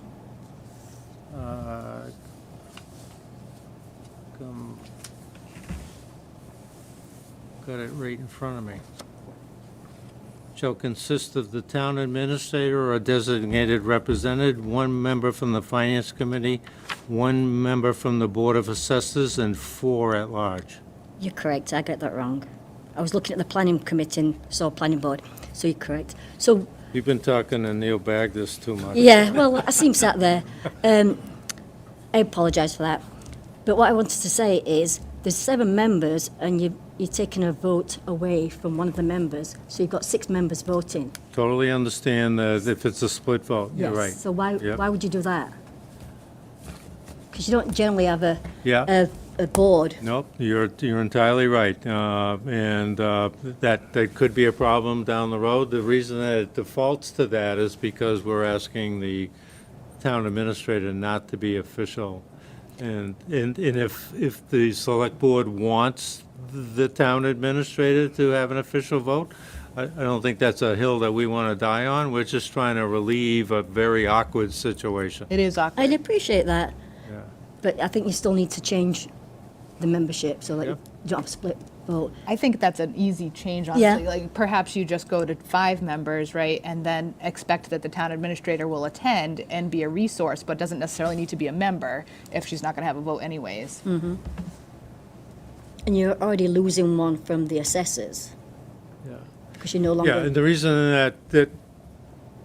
that I authored this and I stepped with 7 is getting a quorum. If you have 5, that's going to be more challenging. And we kept it with 7. There's a lot of other committees in town that are 7. But none of them have one of the members being the town administrator. So maybe it's 8 members, and one of them is the town administrator who's not Whatever. voting. Either way. Yeah. To break the tie. Yeah, we're And- open to that. And the reason the assessors were involved is to look at the debt and to look at where it falls in the town, because they I don't know, I don't think it's in the bylaw, but in the manual it goes on to say about how it shouldn't be a certain amount over the town budget and so forth. So that was the whole purpose of having the assessor involved, because they used to actually, the assessor was the one that updated the plan. And I know that we've got a plan which we're not actually using now, the one that Collins put in place Yeah. 3 years ago. But I think at some point we should have a full CIPC plan. But and again, this is in a work in process document, but if it's you say the assessors, I think that would be a problem if it's an employee of the town. So maybe it's someone from the board of assessors who's not a member, not an employee of the town. And no disrespect to our new principal And that's assessor. That's what it means. But I wouldn't want his first order of business to vote, for the library against the police department. That's a tough position to put anybody in. But it is the Board of Assessors. The position was the Board of Assessors. The person who is on your committee at the moment is on the Board of Assessors. Yes, Okay. yeah, but she was once the principal assessor and therefore a department head and therefore an employee.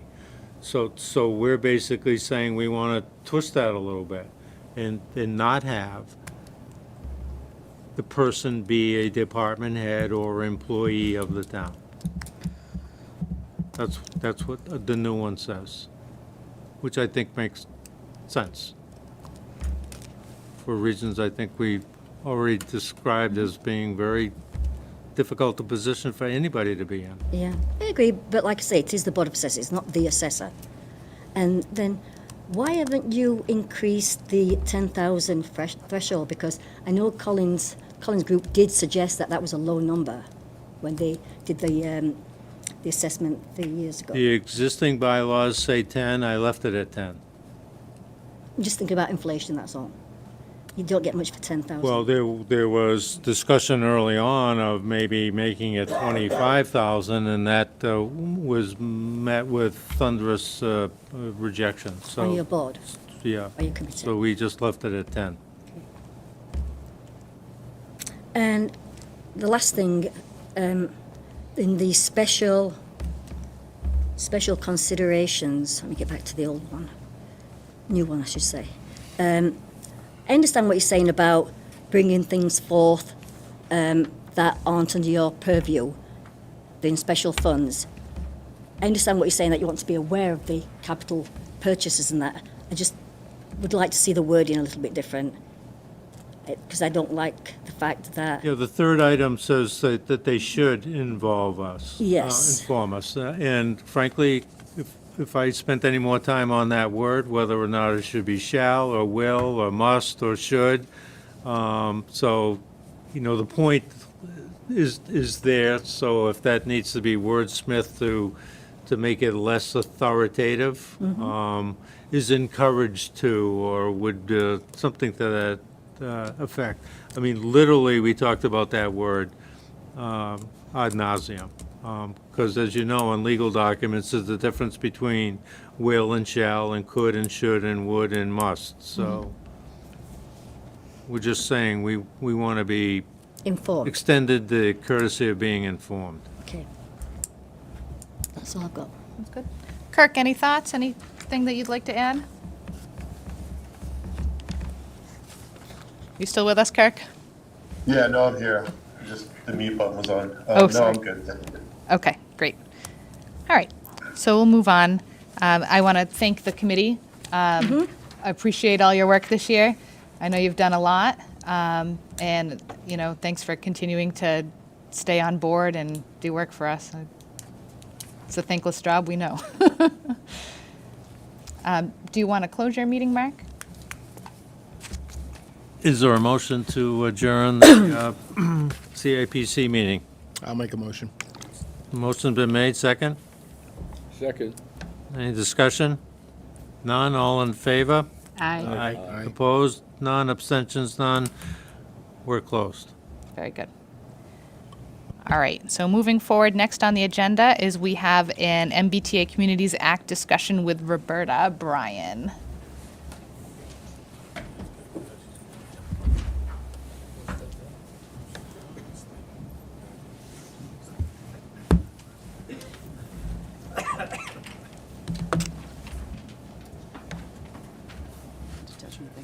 Good evening. Thank you for providing some time. I just wanted to bring the MBTA Communities Act up in a little bit more formal way and sort of start the process off if the Select Board is wishing to do that. Just as a reminder, Paxton is a adjacent small town community per MBTA community bylaw, state law that passed.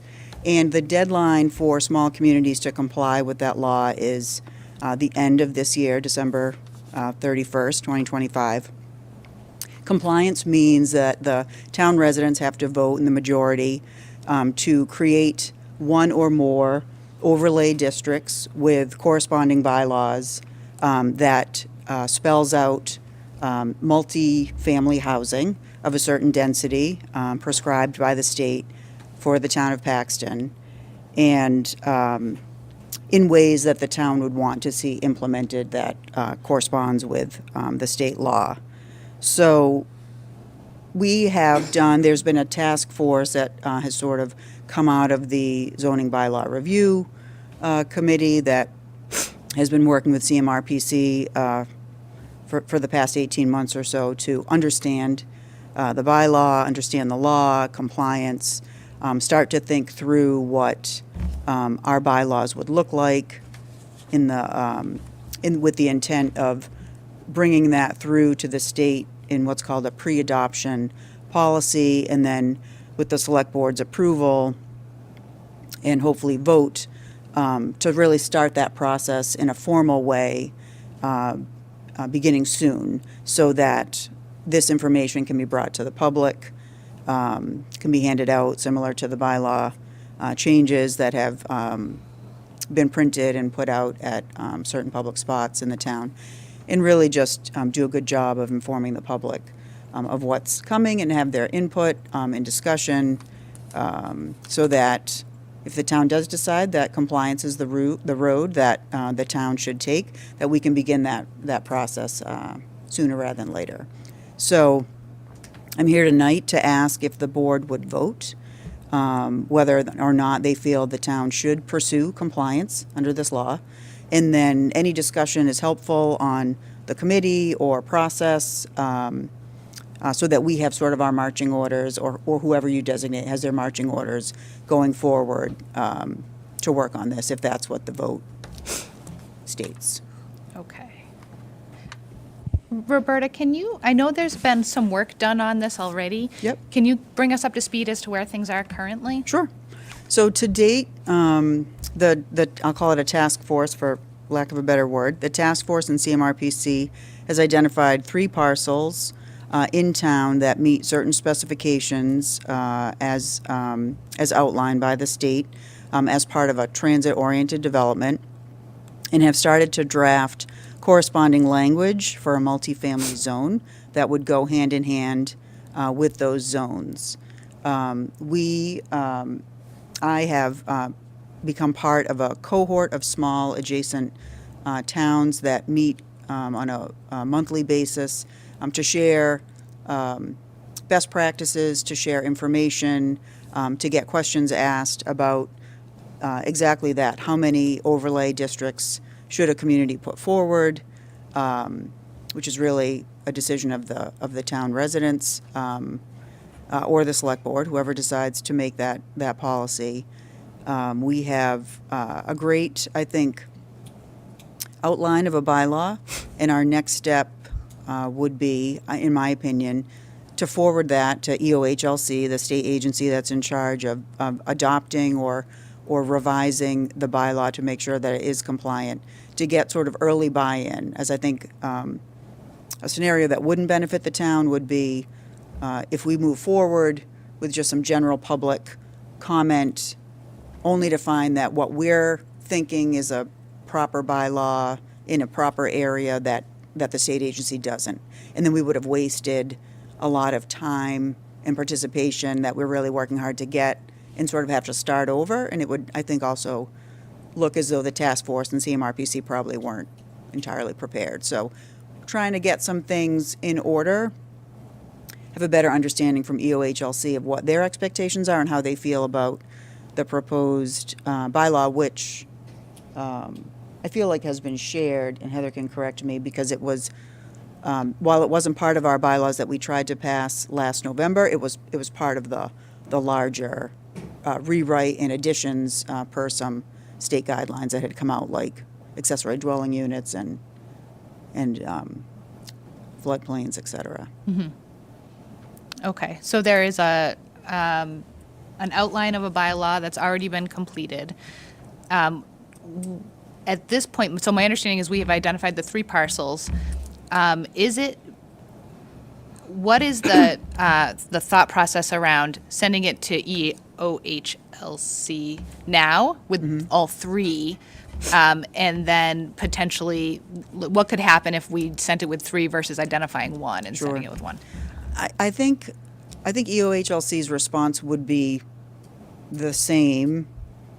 From what I've understood from some cohort meetings, it's really up to the residents, and that's where I think a decision has to be made about who's making the decision, whether it's 1 or 3. We've had some detailed discussions about even what a warrant article would look like, if it's all 3 on one warrant article, if it's 3 individual warrant articles that identify each parcel. I feel like it is something that will get discussed and should get discussed as the public process unfolds. I would hesitate as a task force member, current task force member, to make that decision for the residents. I think each parcel has its own benefits and drawbacks, as well as probably residents adjacent to those areas that may have concerns or may be in favor of it. So I feel like that has to come out in a more formal way. We did have something with the planning board where we talked through the parcels, we talked through the process, and there was already some concern about surveyed land and what the actual plan, if the plan was accurate, and road access and safety. So I think all those things do need to come out in a public forum, and then a decision should be made by those participating or the select board to say we should narrow it to 1 or we should keep it at 3. And the state has provided some guidance on that. If we do vote 3 or 2 overlay districts, it doesn't mean that that's permanent and forever. It's just that's where you've zoned for multifamily. If one of those were to be developed, there's language or another town meeting where the town could vote to then withdraw that other overlay. So it's just zoning, it's not building, it's just putting in place where the town would like to see multifamily development if it wishes to comply, and then what other sort of parameters like open space and height and driveway and access points, all of those things go into the bylaw. So it's not a cookie cutter that the state is telling you. It's specific to Paxton in our rural community. Okay. So there's huge benefit to becoming compliant with this because of grant funding. And that's, I think, my biggest concern about making sure that we do become compliant, because we are now facing a little bit of a deadline with this. What's the last date to be compliant? I think it's the last day of December. The last day of December. And so we're looking to try to start moving things forward. I think, at this annual town meeting, we're looking to move forward with some of the bylaw changes, not the business district, but the other items, just to be ultra clear. That's it. The other items, such as the definitions and whatnot that were changed, to go forward at this annual town meeting, that would set a little bit of a stage. And then the concept, and correct me if I'm wrong, is to then address this at a special town meeting? Correct. In November, or whenever our special town meeting would be held. Okay. So what are your thoughts around considering some public forum, some like information session varieties with all three parcels to be discussed and kind of see what the public input is on those three parcels before we move forward? Absolutely. I think CHAPA, which is a sort of a quasi-state agency that's specific really goal in this. It's received some funding and it's offering free tutorials and trainings and seminars and information to communities that are struggling either to comply or not comply. They have offered to come out and speak with Select Board and Planning Board, since that's the body that will eventually put this forth, and give information that we can then use throughout in our public meetings and hearings. The task force has started to put together sort of a list, especially as we get into summer, and of where we should hold these meetings, sort of informational tables at different events. We can have them all separately. We can talk about each potential overlay district in a separate meeting. We could do it potentially all at once. We could have individual meetings, especially with abutters, as I feel like it started to happen when we tried to meet with the parcel owners, of which the overlay was going to be placed on. We talked to some of the parcel owners as well as some of the abutters that came. So, yeah, I think we could structure it in any number of ways. The important thing is that it's frequent, it's comprehensive, and that people know about it, and we do get feedback, because it would be horrible to try to do this in a town meeting format. It would be great to try to have it set, and people have knowledge and the ability to vote with that knowledge at Yeah, the I special town completely meeting. agree. I think this is something that should be addressed before we get to town meeting. I think from a select board perspective, speaking on my own behalf, I would like to see what the residents' concerns are with each of the individual parcels, to try to make a determination of how we move forward, whether we move forward with 1, 2, or 3. And we want to set it up in a way that's going to have its best chance of passing at town meeting. Any thoughts?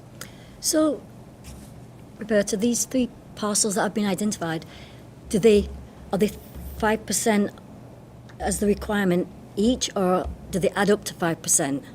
Each overlay district has to be able to contain the amount of minimum units, so we can't spread it out. I thought you could have them separate, though. I thought you could more than one I area. think that was our original That's what understanding, but I think they've clarified They've changed that. it, so it's got to be one district, one area now. It's each Like one it I could missed that be then.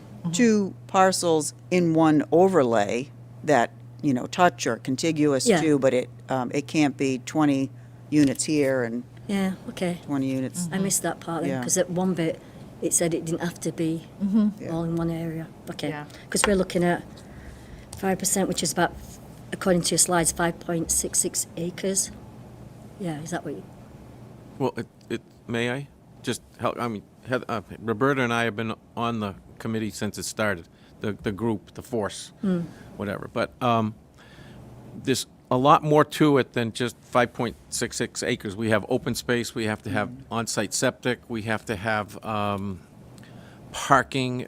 It's all conducive here. So I think, correct me if I'm wrong, or one of the ways that she's helping tonight is EHOLC can take up to 90 days from the submission date. So if you start to put a timeline together, it needs to go ASAP, because that's the preliminary. Then it comes back to us and we start to work out, am I on the right path? We're going to work out all what we'll call the final wording to then go before town council for review. And then we have to have the informational sessions that you're asking about, which is a very, very important piece of this process. And then we have to have the special town meeting in the fall. So at this point, I would ask that we really don't even discuss any of it in May. I think it's just going to confuse things. So what we're coming for in May, we're having a hearing on April 7th 2 weeks from tonight, I believe, if my math was correct, to talk about the zoning changes, which is definitions. It's more clerical type stuff. We didn't change anything with business. We did not include in this document that's going to be voted on at the meeting in May anything to do with MBTA. So all we're doing is taking the basic documents that we have in place right now and just kind of shuffling up the cards to make it a little more orderly and organized and easy to understand for everybody, from the town standpoint and residents and prospective new residents. That's an important part at this point. But the 90 days is the critical part, which is 3 months. And then we get into the summertime, and it's going to be difficult to get people together or to attend informational. So we're asking tonight, I believe, to kind of take a vote to let us proceed and let's get going with this. We want to comply. Am I on the same path as you? Yeah, I think the board should definitely put that vote forward. I think it'll do a lot for the confidence of the town. Yes. If the select board votes to comply or not comply. I think it'll just straighten the path that we have to go down. I also think the 90 days are important. We have some things that we need to get in order. We want to share with the select board, talking points, financial information, studies that other communities have done about impact, positive, negative, perceived positive, perceived negative. I think all of that is important to get everyone the same information, because there will be people will come up to you as members of the select board to ask questions, as well as planning board. We want everyone to have all the same information. Not to say that it's all good, not to say that it's all bad, but that we should all be talking from the same pieces of information when we do start to talk about it. So I think the 90 days are important, and then from there, I feel like EOHLC's review will be so comprehensive that our legal counsel will probably put a fine point on it, but we can go and start to meet with the community and the residents before that legal counsel. So it's really just as soon as we hear back from EOHLC, we can start to talk, but there'll be, I think, some internal meetings or presentations, in a public forum to the select board to give you the right information, and have CHAPA come in and talk with you and make sure that we know how to answer questions that will come up even in advance, I think, of the public meetings. So I just want to clarify the timeline a little bit. We need to send it over to EOHLC for a pre-approval. Are you planning on sending all 3 parcels over to EOHLC? I was, yep. Okay.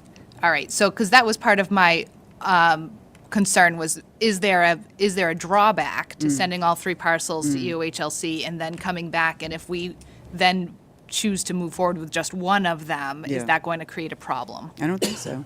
Okay. The only problem it could potentially create is that's one vote that the town takes on one parcel. Okay. But they're not going to come back and say, No. well, you No. sent forward 3, how come you're only moving forward with 1? No, Okay. no, and we'll, in our draft letter to them, be clear that these are the 3 that the Regional Planning Commission, based on the information from EOHLC, recommended. But through our public process, it may come down that the town only wants to put forward 1. Right. And we'll make sure that we state that in that letter. Okay. Okay. All right, that's good.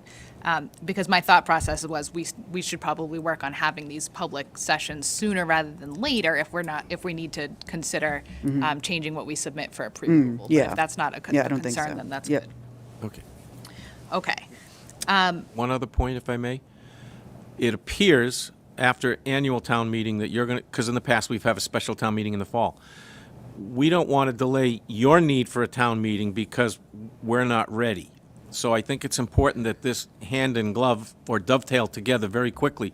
If you're looking at saying a special town meeting in the end of September, beginning of October, we need to have everything back and ready to go. So that's why I'm saying the 90 days and the urgency is pressing right now. And the other thing that we're going to say over and over and over again, and every time you guys talk about it, I want you to reinforce it. This is a compliance issue. This is not a mandated build. Right. So just all we're doing is creating zoning to be compliant with the state law. It doesn't mean that once it's passed, somebody's going to come in with equipment and there's going to be this development done. It may never take place, or it may take place. But the important thing here is it's a compliance. And we have to stress that. The way everybody gets misinformed and goes down a rabbit hole and starts saying no, no, no, they need to understand why. So it's compliance. Okay. So you have the parcels identified and you have the bylaw essentially structured out. Is there anything holding you up from sending that off to them now? Just your vote. Just my vote. I'm ready to make a motion. Good. All right, Kirk, go ahead. I'll make a motion to approve. I think to not make the motion would send the signal that we're not interested in being in compliance, first of all. And it wouldn't recognize the amount of work that these guys have done to put this all together, so. Okay. So Kirk, just a friendly amendment to your motion. Can we make a motion to be in compliance with MBTA and ask that the task force put their bylaw forth to EOH-LC? Yep, so moved. All right. Any second or discussion? Discussion, but I'll second it. I just want to make it clear that over 3 years ago, when it came to the then Board of Selectmen, there was never any discussion that we weren't going to comply. I thought that's what we've been doing all along. 100%. Yep. Okay. Yep. Because I thought that's what we were working towards. Right. So I don't want anybody to think that this board Right. has ever said we're not going to comply, because when the planning board presented it to, like I said, then Board of Selectmen over 3 years ago, you was well on board right. then. Okay. The only thing that's changed in that 3-year time frame is the classification of what Paxton is. We are now considered, I think it's rural adjacent community versus before we were an adjacent Adjacent. community. And the state now realizes the situation where we do not have public sewage anywhere in town. So that they created, I think there are 10 or 11 communities that are now classified as rural small community, adjacent communities. Yep. So that's the only thing that has changed out of this whole thing once we started the process Yeah. before.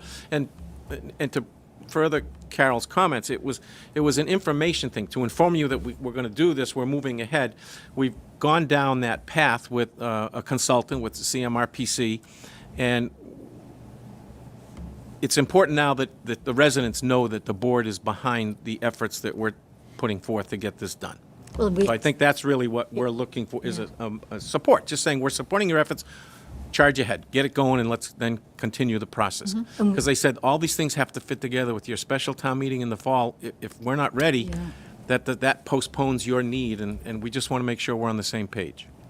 Well, I appreciate There will be everything a you've been lot doing. of discussion about what compliance doesn't look like, and it would be helpful just to have the select board say that you recognize what compliance doesn't look like. Julia made that point in the beginning, that it has a huge financial impact. Right. So therefore, the opinion of the board is that we should comply. So I second the motion. Like I said, I wasn't not going to second it. I just wanted to make that point clear. So I second that motion. Okay. Any further discussion? Hearing none. All in favor, Kirk? Aye. Carol? Aye. And I'll vote aye. Okay, you're all set. And thank you again for all the work. Yes, agreed. Okay, next up, we have the MS4 Stormwater Enterprise Fund. This is a review with Travis and Heather. So this item we were trying to pull from the agenda, I think we That's got right. different I was like- I versions looked that at it and got I said, posted. for some reason, I don't remember We the- did Okay. pull it. We're not ready for this quite yet. We need a little bit of opportunity to get some more information out Okay. to the board. Great, so we'll just pass over Thank this you. for now. All right, last item on the regular agenda is the town administrator's FY25 annual performance review. I'll be quick with this, our meeting is already waning on. And I'll just note that the performance review has been completed and the town administrator has met requirements for her performance review. That is it. Okay. Select board correspondence.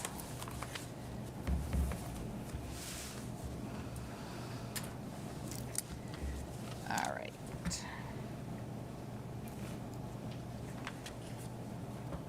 Okay. So, we did get a message from a resident who would like us to look at the electronic signs in terms of readability, size of text, length of time that that a message appears for. Just driving by, it looks like that's already being taken into consideration. And I think the feedback is helpful and will help us all to better address information on the signs and make sure that people can read it. So I appreciate that. We did get a number of different emails and letters for and against town administrator's contract renewal. I'm just going to leave those here. I don't think that that's necessarily something that we need to thumb through tonight. Okay. Town administrator's report. Just pull it up here.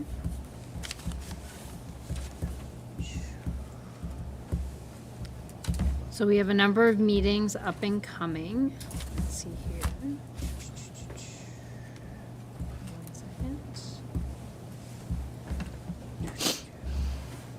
second. So the first one we have coming up, I believe, is the Finance Committee, which is on Wednesday at 7 o'clock. After that, let's see here, give me 1 second. Do not have it up.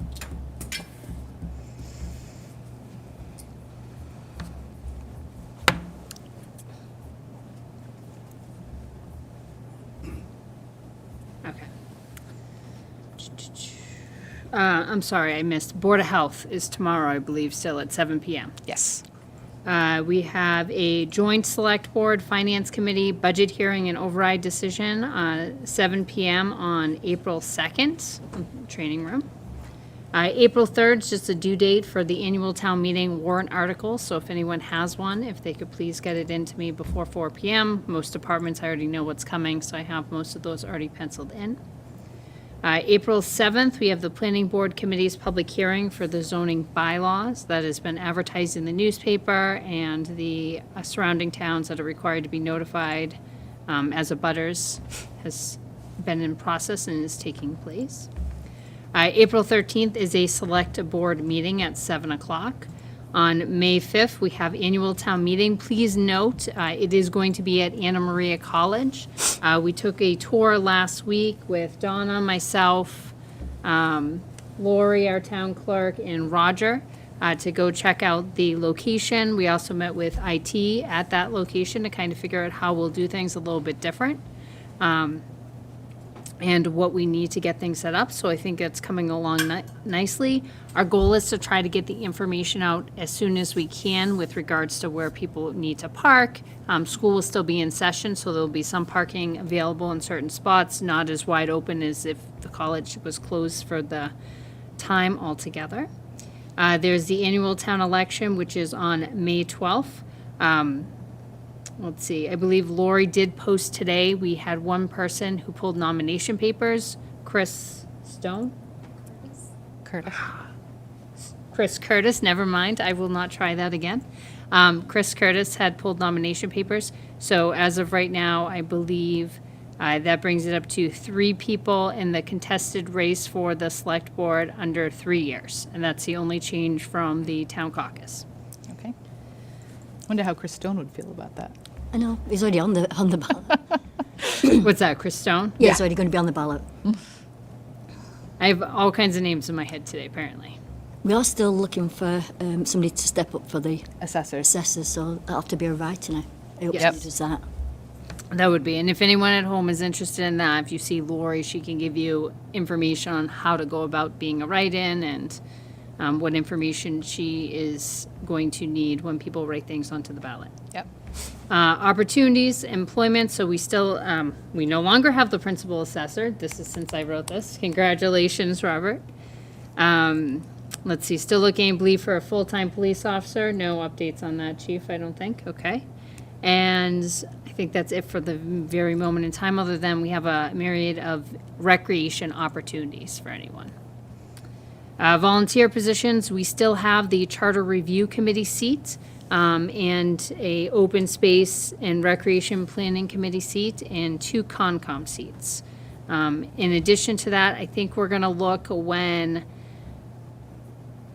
Tony Dominic comes to do an update for the Economic Development Committee. They've got a lot of people, or at least enough people, who are interested in potentially filling that last seat that I currently hold, because we didn't have enough people at a period of time to have a quorum, and now they're very excited and they're doing really well.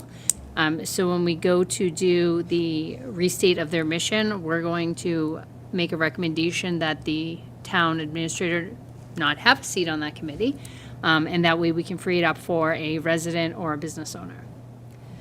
Town business updates, treasurer collector. So they've processed just over about 4,500 motor vehicle excise from the first commitment that were all due on March 10th. So at this point, demands have gone out. There were quite a number of those, and the second commitment will be coming out in a couple weeks. With that, please note, if you are looking for a copy of your past year's bills or current year bills from the treasurer collector's office to file your taxes, if you can just put that request in writing for her. She's receiving quite a large number of those right now, and in order to be able to process everything as an office of one, if she has that all in writing, she can get to everyone in the order in which they have requested it, and as soon as she can. Current project updates, I don't have too many here. So the FY26 budget, so the FY26 budget tab, I have been trying to update that as we go. I have a couple more things to add this week, but it does now have the most updated numbers that Finance Committee voted on last week at their meeting. It also has some updates from tonight for capital, so those are there, as well as capital meeting links and so forth. IT grants, so we're moving forward on that. King Information Systems has been here for quite a while. With the permitting office, they now have this lovely street file system in their office. So if you walk in and you ask Brooke for a file, she can likely pull up everything current instantaneous, which is very nice. And then the last piece is the zoning bylaws. So the zoning bylaw document has been updated to remove all the business zoning, edited to update the floodplain changes requested by the state. So there are now 3 copies of this, so if you like to see it in different formats, you can. You can see the current ones, which are what they were before. You can see the ones with the red line version, so any of the proposed changes for annual town meeting that's up and coming. And you can see what the provisional would look like, so if everything got accepted, what that comes out to be. If you'd like to see that in person because you just don't like looking at it online, no problem. We have copies at Town Hall, the COA, the library, and the permitting office. And all we ask is just that folks sign out. You can use someone else's name if you'd like. When you use the book, we really just want to keep track of how many people are actually requesting to utilize the book so we know they're being utilized. The other note is that we did receive, and I believe Lori had posted this, we received everything back from the Attorney General's office from the last submission of the bylaws, and we had, we ended up having an issue with our posting for the accessory dwelling units. And the reason we had that is when we did the initial posting, we posted it for the entirety of the bylaws in the MBTA, but then when we went to town meeting, we didn't actually do the entirety of the bylaws. We only focused on the accessory dwelling unit. And as a result, the AG's office did not believe our posting was specific enough. So we had to put a very large, very verbose posting in the newspaper to be able to cover that issue and fix it. And as a result, it will be about 21 days from the date we posted that before we have everything finalized. So if there's any comments or questions, you can see the town clerk for instructions on how to proceed. Otherwise, once that process is complete, then everything will proceed according to plan. The public hearing for the planning board is scheduled for April 7th at 7 p.m. No other updates there. Procurement, last piece, so the Klingley Building renovation project bid, we ended up canceling it because we did not have, the number came in much larger than we were hoping. So we are trying again. We met a couple weeks ago, myself, Julia, Travis, the DPW director, 2 folks who've been helping us out with some of the specifications, as well as Dave Carl, to take a look at everything and see if we can revise the scope of the project, more so with the specifications themselves, get a drawing, and see if we can go after each individual piece for the project and not just as a general contractor. We're hoping we're able to get this in within the budget that we have under the earmark. So that's all I have. Any questions? Any questions for Heather? Heather, do you think we'll be able to get that earmarked for the DPW done in time? We're sure hoping. The group, when we met the other week, they thought that the initial bid that we got was very high. And sometimes that happens with the general contractor if they don't have specific enough information, as well as the fact that they're overseeing the whole project. So sometimes they up the part that is for the carpentry part, which is the part they would have done. So we're hoping we can get everything in. We're just gonna have to coordinate a lot of the pieces. I do have a call out to Lizzie from Kim Ferguson's office, and I had it out a couple weeks ago. I followed it up again on Friday to see if there's any way we can get it extended. Extension. A lot of the earmarks we can. My only concern with this one is it was tied to coronavirus funds from the federal government. So we may not have as much ability to extend it as we did others. So we're just gonna do the best we can and work as hard as we can to get it out there. We've already, the estimate from most of the projects was 50,000 or less, so we were able to just get out there with the central register posting. So we've already done that. Now we're just waiting. Dave Carl's kind enough to work on doing a drawing and updating some of the specs for us. So once we get those pieces, I think we'll be rolling. We've already had quite a bit of interest in them, Okay, so. thank you. All right. Kirk, any questions for Heather? I do not, thank you. Yep. All right. Do we have anybody for public comment? Nick? Did you have a public comment? You asleep? You requested public comment. Did you have something you wanted to speak on? You did. You're all set? Okay. Thanks for asking. Don't do that again. Peter? You're all set? Okay. No. Mark? All set. Oh, goodness gracious. All right. Neil? Yep. I'm set, I just signed up just in case something pops up I want to talk about. I wanted to make sure I had access to it, so that's where we're I at. thought that was a The sign. sign sheet. All done. Okay. It's not a sign sheet? No. Wonderful. I'm going to call that a success. All right. So with that, all that we have left on our agenda is executive session. So I'm going to ask that the select board now take a vote by roll call after a motion is made to enter into executive session. And we will leave executive session and we will not return to regular session. How's that? Sounds good. So moved. Second. All in favor, Kirk? Aye. Carol? Aye. And I will vote aye. We'll take a brief recess and then we'll be in executive session.